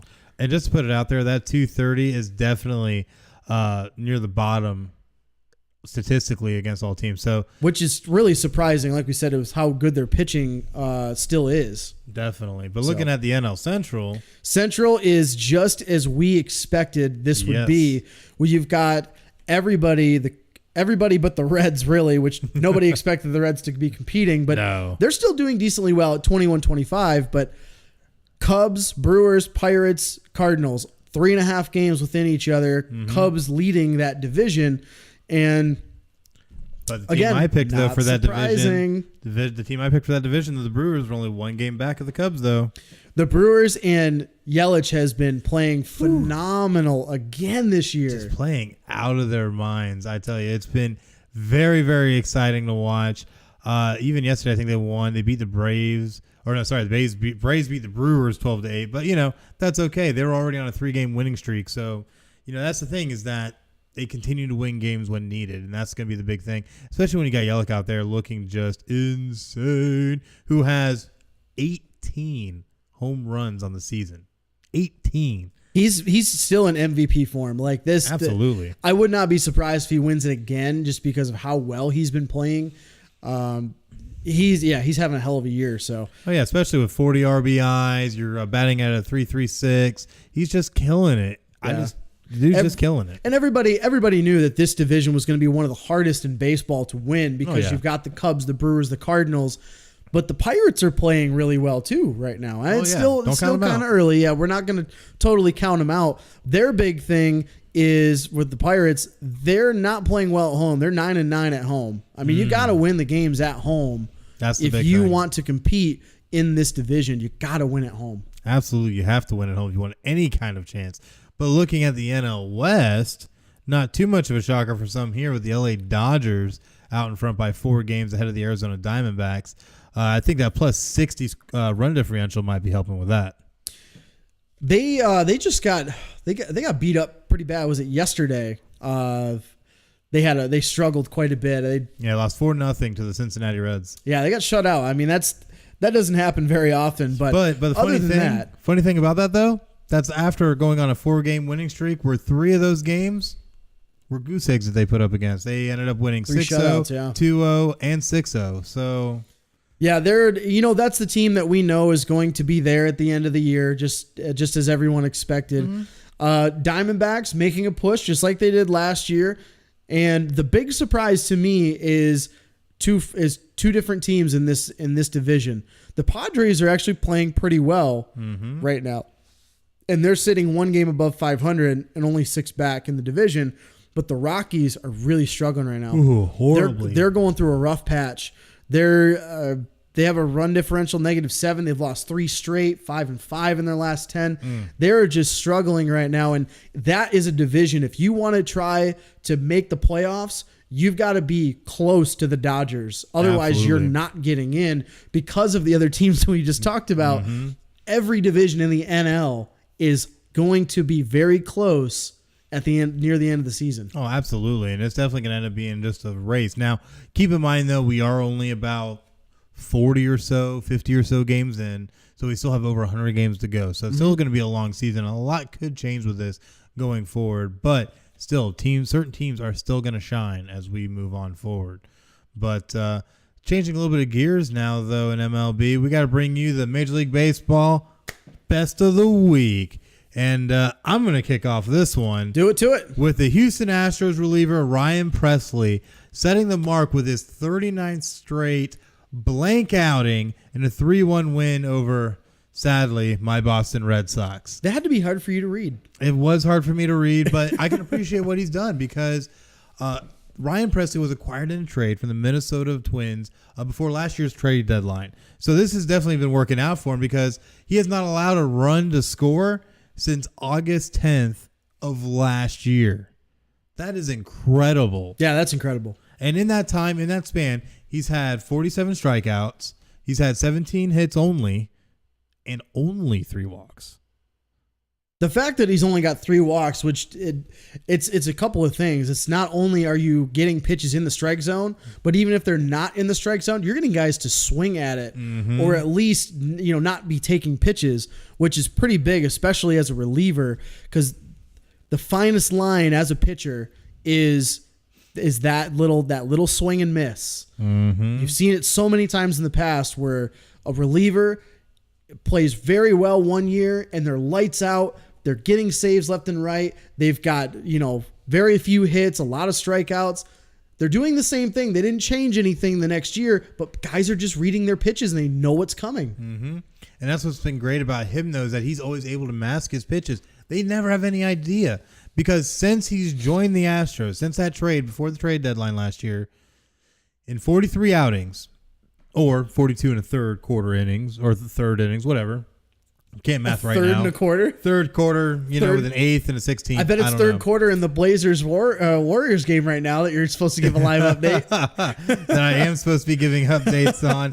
Like right now, how the Trailblazers are leading 66-53 at halftime. Oh, and at halftime. Yeah, Trailblazers are up. We almost made that work. Almost made that work. But anyway, back to Presley. In 42 and 1/3 innings, Ryan Presley's been able to pitch with a .43 ERA, has struck out 52 batters, and has only allowed 2 runs. That's incredible. Since joining the Astros. That's incredible. That's just absolutely amazing, which is why Ryan Presley is my best of the week. My best of the week for the second week in a row. Oh, look at you go. I'm consistent, okay? That is what happens when you are a winner. You are consistent, my friend. Unlike your multiple best of the weeks last week. I don't know what you're talking about. I don't know what you're talking about. Denial. Vlad Guerrero Jr. gets my best of the week this week. He hits 3 home runs, the first 3 home runs of his career, all within this past week. On Tuesday, May 14th, he hits not 1, but 2 home runs in a game versus the San Francisco Giants. Gets 4 RBIs in that game. And on Friday against the Chicago White Sox, not just his 3rd home run of the year. So congratulations to him. He's having a decently good start to his rookie year. Definitely. And definitely a big bright spot for the Toronto Blue Jays, who, they weren't ultimately looking at a competing season, but it's always nice to have a bright spot like this in your year. It's definitely nice to have a bright spot in your year, especially when you're currently sitting 18-27 and having lost 7 of your last 10. So, but they knew that coming into the year. They did, and that's why they basically have their first year skipper, and they basically told him to basically do what you want to do because we know we're not going to be competing in the loaded AL East. Oh, yeah. The AL East is always super competitive year in and year out. So to even be able to sniff it near the top, you're doing something right. Yeah, definitely. I agree. Definitely. But looking at everything, though, it's been awesome. MLB season so far. Definitely going to be a lot more exciting baseball as we go forward.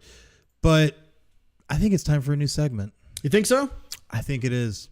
I think I'm really ready for this. It's always time for a new segment. It's always time for a new segment. Something new and fun and exciting. exciting. But for this one, though, we're going to start with our new On This Date in Sports History.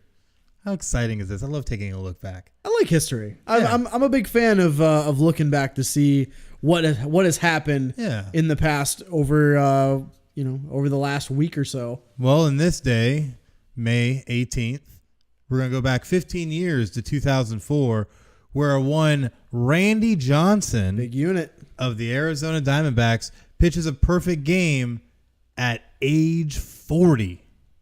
No hitter, age 40. That's incredible.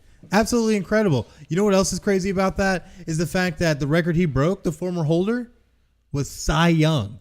Set the record in 1904 at age 37. You know you're pretty good when you're breaking a record held by a guy who's got a trophy named after him in that sport. Just saying. Just saying. It's pretty good. You know, hats off to you, Randy Johnson. He's had a hell of a career. Oh, absolutely, he had a hell of a career. He's amazing. I saw all the kind of crazy stuff he could do back in the day. The heat he could throw. Oh, it was amazing. Yeah, he could blow up birds too. Oh yeah. Oh yeah. Oh yeah. If you haven't seen that, go look it up on YouTube. But no, May 18, 2004, he throws that no-hitter. So hats off to you, Randy Johnson, on the 15-year anniversary of your no-hitter at age 40. Oh man, he probably hates me now though, because that means he's 55. Oof, man, sorry, bud. So, hey, Father Time's undefeated, man. Father Time's always undefeated. He undefeated. He always gets his man. But you know, if you run a very good play type though in basketball, you can sometimes get around that. All you have to do is give or go for our next segment. It's okay. I'm finding interesting ways to segue into. I love your new creative segues to other segments. Gotta try it. Gotta try something. Well, until we get money to actually have someone take control of this computer off to the side and do it for us. Oh, till we actually get a producer? Yes. Until we actually get a producer. Till we actually can do that. I don't know. Maybe we could talk to the network execs. Maybe they'll pull something off. Yeah, maybe we can. We'll see what happens. I don't know. Chris Carnes, I heard, is a hard ass though. So yeah, he definitely is. He is. He might F5 me. Is he going to show up to draft day? I don't know. Is he going to be a special guest? I don't know. Apparently, he said he might show up. I'm kind of fearful of that. It'll be interesting. I've never met him before. You never met him? I've only heard about him. He's very intense. I heard that. Yeah, very intense. I've seen his promos. Yelling. Yeah, he does a lot of yelling in those, doesn't he? Yeah, he sounds like a smoker. Well, the funny thing is, I saw a video of him where he drank like 7 or 8 drinks in a row for a promo. It's crazy because 2 minutes kills them all. Wow. Yeah, it's pretty crazy. That's pretty incredible. But anyways, we're going to bring out our Give or Go, and what do we got on tap? So to kick off the Give or Go segment, I'm going to toss this one to you, Chris. Denver quarterback Joe Flacco says he has no interest whatsoever in mentoring rookie QB Drew Lock. Give or go. Oh, we're going to give on this, and we're going to have to possibly stop the whole show for what I'm about to say. I'm glad because I want to toss in on this. Yeah, because this I find absolutely ridiculous on every level of the word. Now, nothing against Joe Flacco. He's done a lot of mostly great things in his career and got himself a Super Bowl ring thanks to Ray Lewis. I guess. All that kind of stuff. So, he ended up looking good being that D2 kind of guy or D1 AA. Where'd he go? Delaware. That's where it was. Yep. The Blue Hens. And the Blue Hens, yeah. Ended up coming up and it wasn't expected much. Ended up just being the man and ish. So he gets traded after being ousted after 9 games by Lamar Jackson in Baltimore last year. Gets traded to Denver, is now the new head man there. And then Denver in the draft turns around and is able to get what could be their quarterback of the future in Missouri quarterback Drew Lock. And they got a bit of a steal with him falling where got him. We thought they were going to go top 10 for sure. Absolutely. He ends up dropping to the 2nd round. Come on. There's no way that usually happens. So Denver gets their guy, the guy they wanted all along, presumably. And now you have Joe Flacco coming out and saying, quote, "I'm not worried about developing guys or any of that. I hope he does develop, but I don't look at it as my job. My job is to win football games." Now, I do agree with a guy who wants to win games. That's awesome. But guess what, bro? You got ousted by a rookie last year. You might end up getting ousted by a rookie this year. If I were you, you might want to take a step back and realize the fact that you're not the hot crap on the block anymore. And that maybe you need to try and help the franchise that just made a trade for you in developing their quarterback because you're a vet now. Accept it. I'm going to come to the defense here. And I'm not defending Joe Flacco, particularly.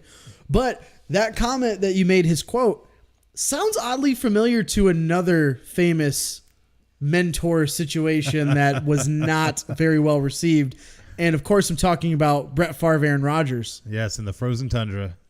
So of course, when Brett Favre was the starting quarterback and the Packers drafted Aaron Rodgers in 2005, of course they didn't have the best relationship starting off. And Favre said, and I quote, "My contract doesn't say I have to get Aaron Rodgers ready to play. Now, hopefully he watches me and gets something from that, end quote. It sounds awfully familiar, right? I'm going to defend the position of the vet in this case. I know you're saying he's got to teach him. No, it is not their job.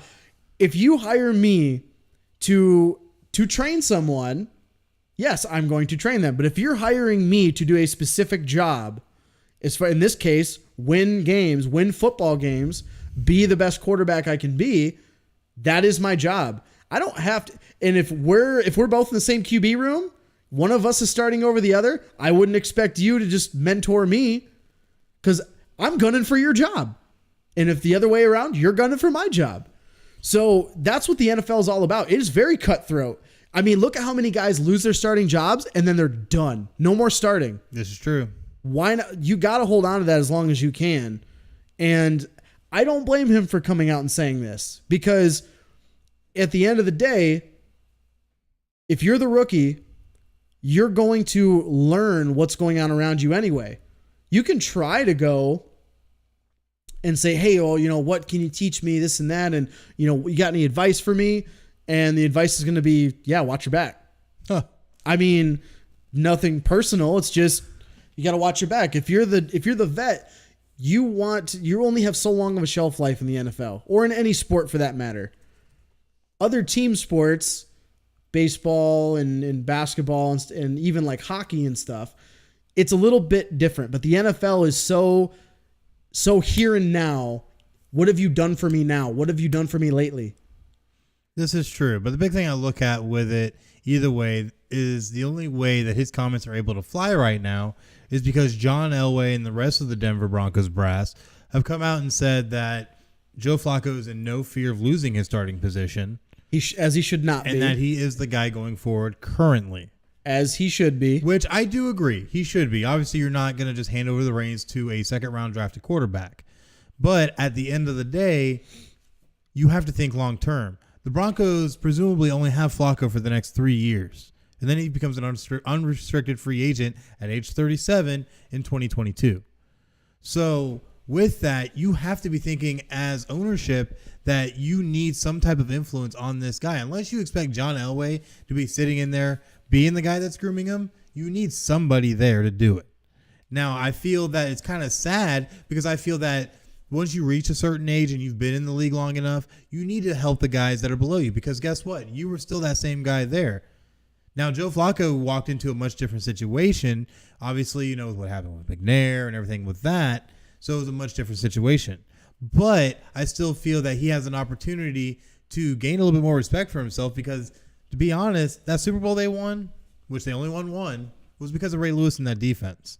So we still got a ring. Yeah, but how many other guys can we say just has a ring? I mean, let's look back to the other Baltimore Ravens team that won a Super Bowl because of Ray Lewis. Who was the quarterback then? Trent Dilfer. So he's got a ring.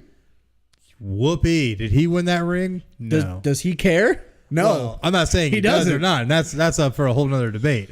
But at the end of the day, I feel that he has an opportunity to really step in and help a franchise for the future while still being a guy who can win games. To me, it just seems kind of selfish. Not everybody's a Drew Brees. Even the greats like Tom Brady, when it comes to grooming, he wasn't taking Garoppolo under his wing or any of the other guys that ended up starting when he got hurt or when he's suspended and then go on and get their own contracts. Mm-hmm. He wasn't doing what Drew Brees is a rarity. He's an absolute rarity. He's absolute rarity in every sense of the word, in a good way. Yes. But most of them are like the Flaccos, the Favres, the Bradys, those kinds of, you're gunning for my job.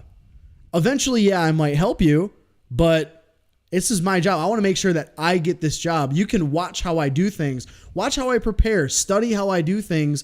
That is how you learn. I'm not going to just tell you my secrets. What's the point of doing that? Because then you're going to take my job. Yeah, but I feel like, in those situations, you didn't see Tom Brady coming out and say, I'm not going to teach these guys anything. Because they never asked him that. But that's the thing, though, is that if Joe Flacco felt the need to say this, it makes me wonder really to what extent he's even going to offer anything up to this rookie. Well, if I'm Drew Lock, no offense to Joe Flacco, and in my back pocket, I have John Elway in the front office, I'm picking Elway. I'm not going to Flacco. That is a very good point. I'm going to Elway. Elway's won more titles too. Well, not even that. I'm talking about just the way they play. Is I would probably go and ask a Hall of Famer, how should I how would you prepare? I know it's a lot different now than it was when Elway played. Definitely. But you can get some core basic things from that. Right. So that's where I would sit on that. Maybe that's definitely not a bad way for him to go either, which is probably the route he's going to have to go at this point. I would. Given all this. But anyways, keeping things rolling, John Bellion announced he's leaving the University of Michigan basketball program to become the head coach of the Cleveland Cavaliers on Tuesday. Give or go. First of all, it's Beeline. Well, nobody cares if it's from Michigan. Get some respect on that name, son. Get some respect on that name. John Beeline. Thank you. Secondly, what? As soon as I read this, of course, having friends that are all very, passionate Michigan following, we have all just been scratching our heads of why he would do this. Right. Couple of days removed, it does make sense for him because he started off coaching. He's had the most interesting coaching route of any coach I've ever seen in my lifetime, where he started head coaching at a high school level and then moved up, not to Division I, NAIA, like junior college level, then D3, then D1. Now he's in the position to go to the NBA. He has done it at literally every single level of basketball you can do it. And he's getting up there. This is a now or never shot for him because he's in his 60s. This is a now or never shot for John Beeline. I really just wish he would have taken the Pistons job instead of Cleveland. Of all freaking teams, why Cleveland? Because it makes me the most available. I have so much respect for him, so it really makes it hard for me to say that I hate him for doing this move because I don't, but I do because it's freaking Cleveland. It's Ohio.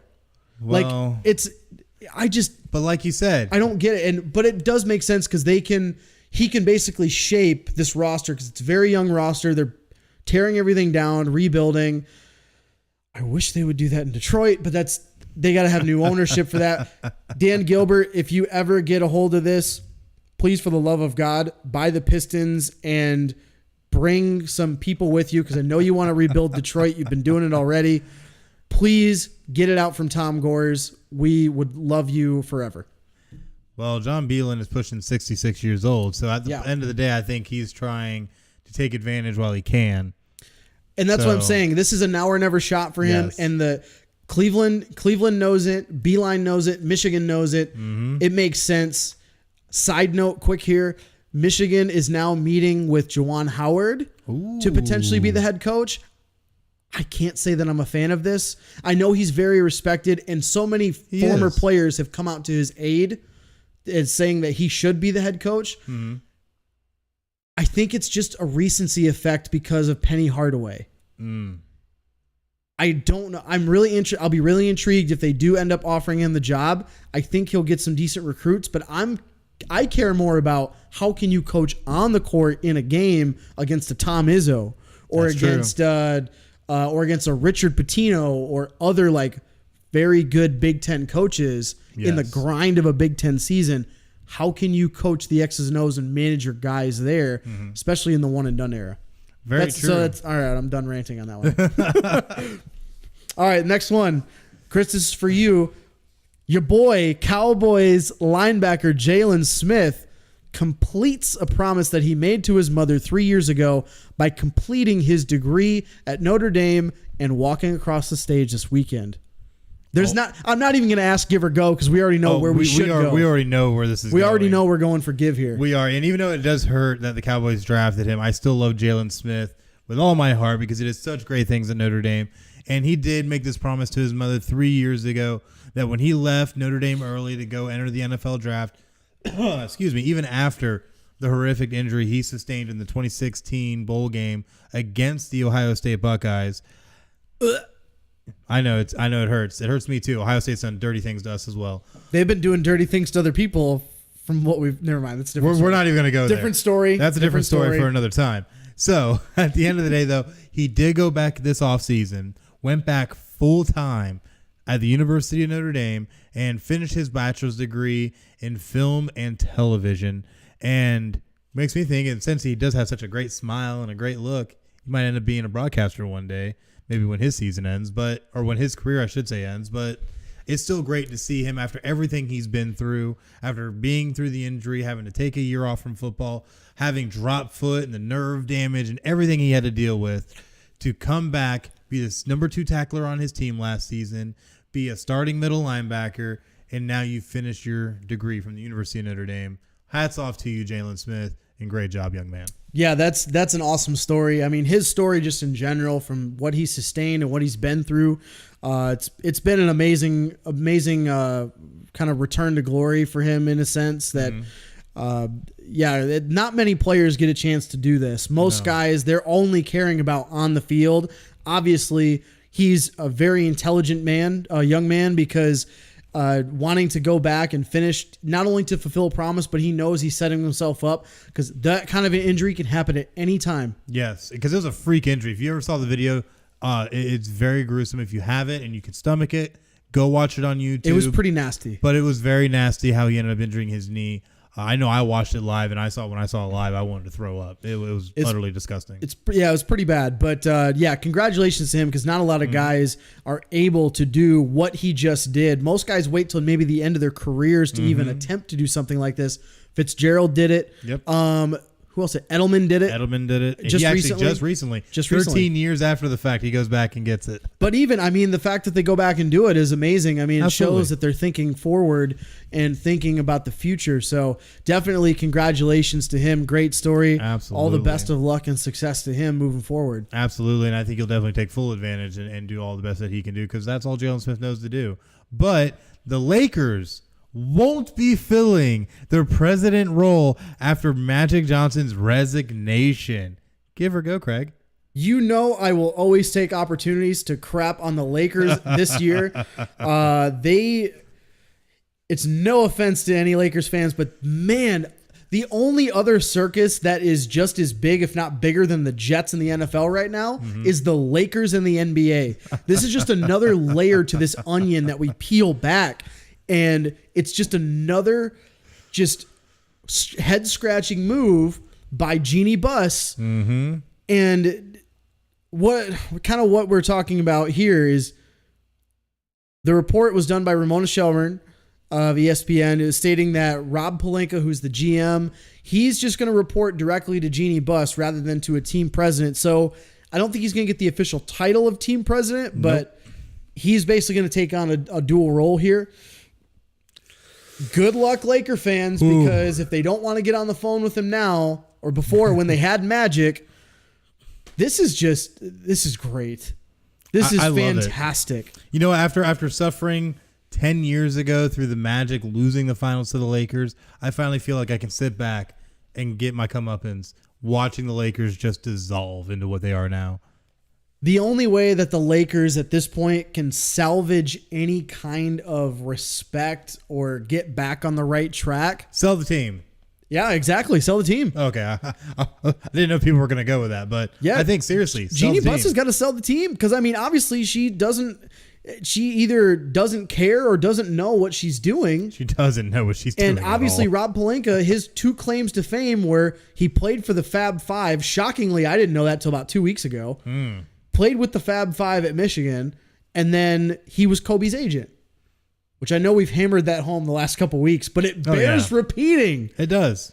He's got very little to no front office experience, and he is not respected by anybody really. Anybody. So, I mean, this is just another cog in the wheel that is the LA Lakers circus. That is also, I mean, who would have thought we'd have a circus in multiple sports going on right now? It's crazy too. And you know what?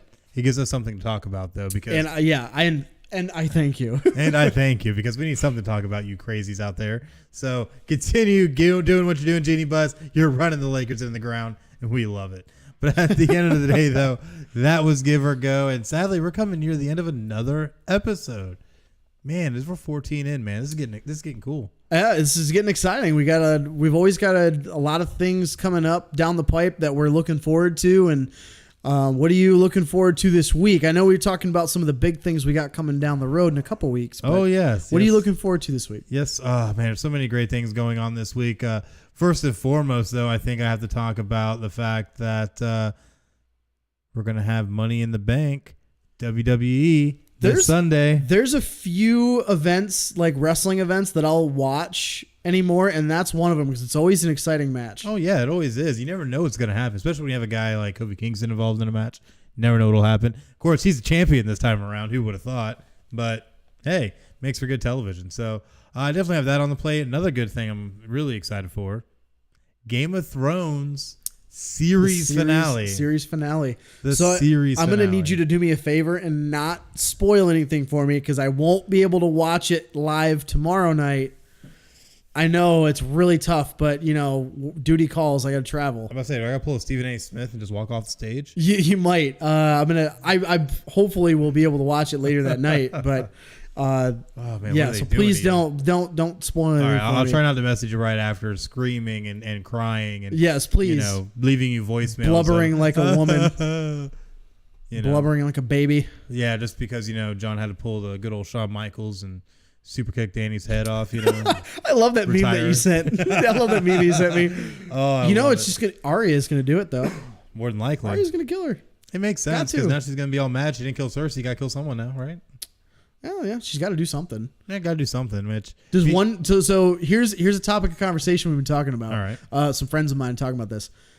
Does one person sit on the throne, or do they just get rid of it and they just go to the kingdoms, kind of rule themselves? So here's my prediction: Jon Snow's going to end up being the one that's going to sit on the Iron Throne. However, Jon is very adamant about not sitting on the Iron Throne. I think he will deny it. The Iron Throne will be destroyed.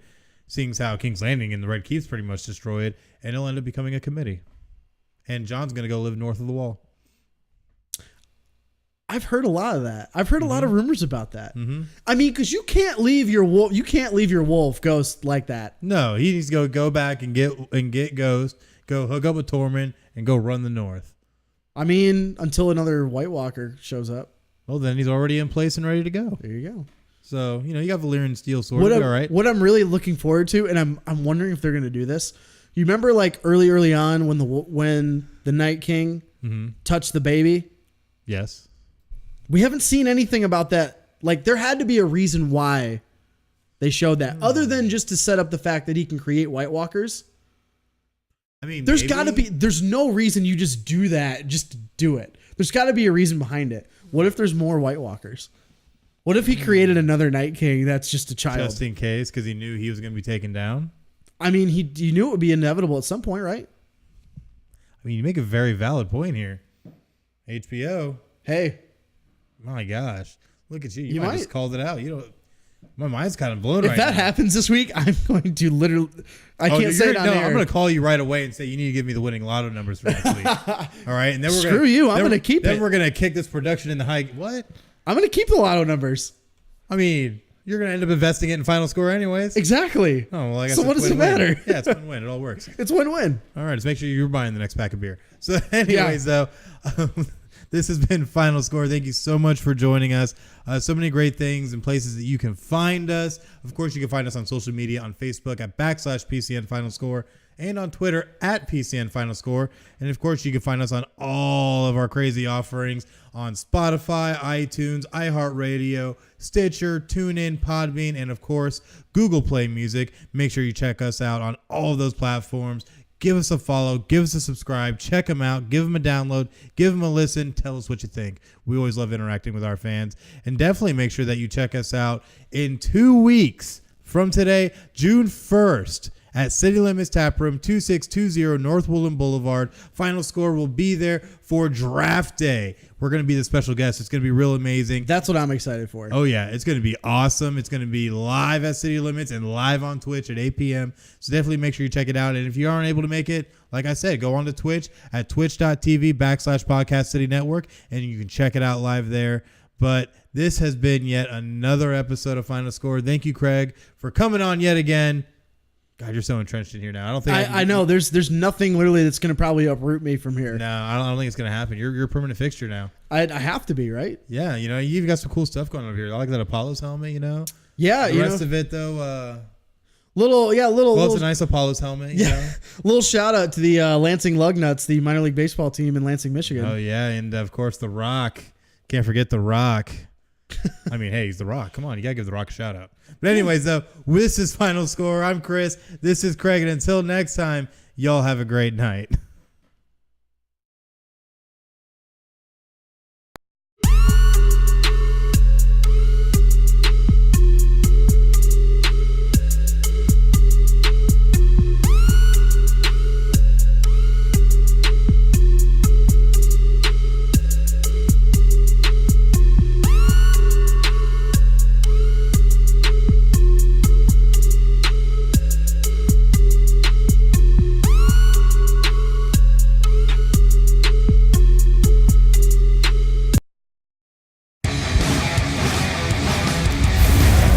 Podcast City Network.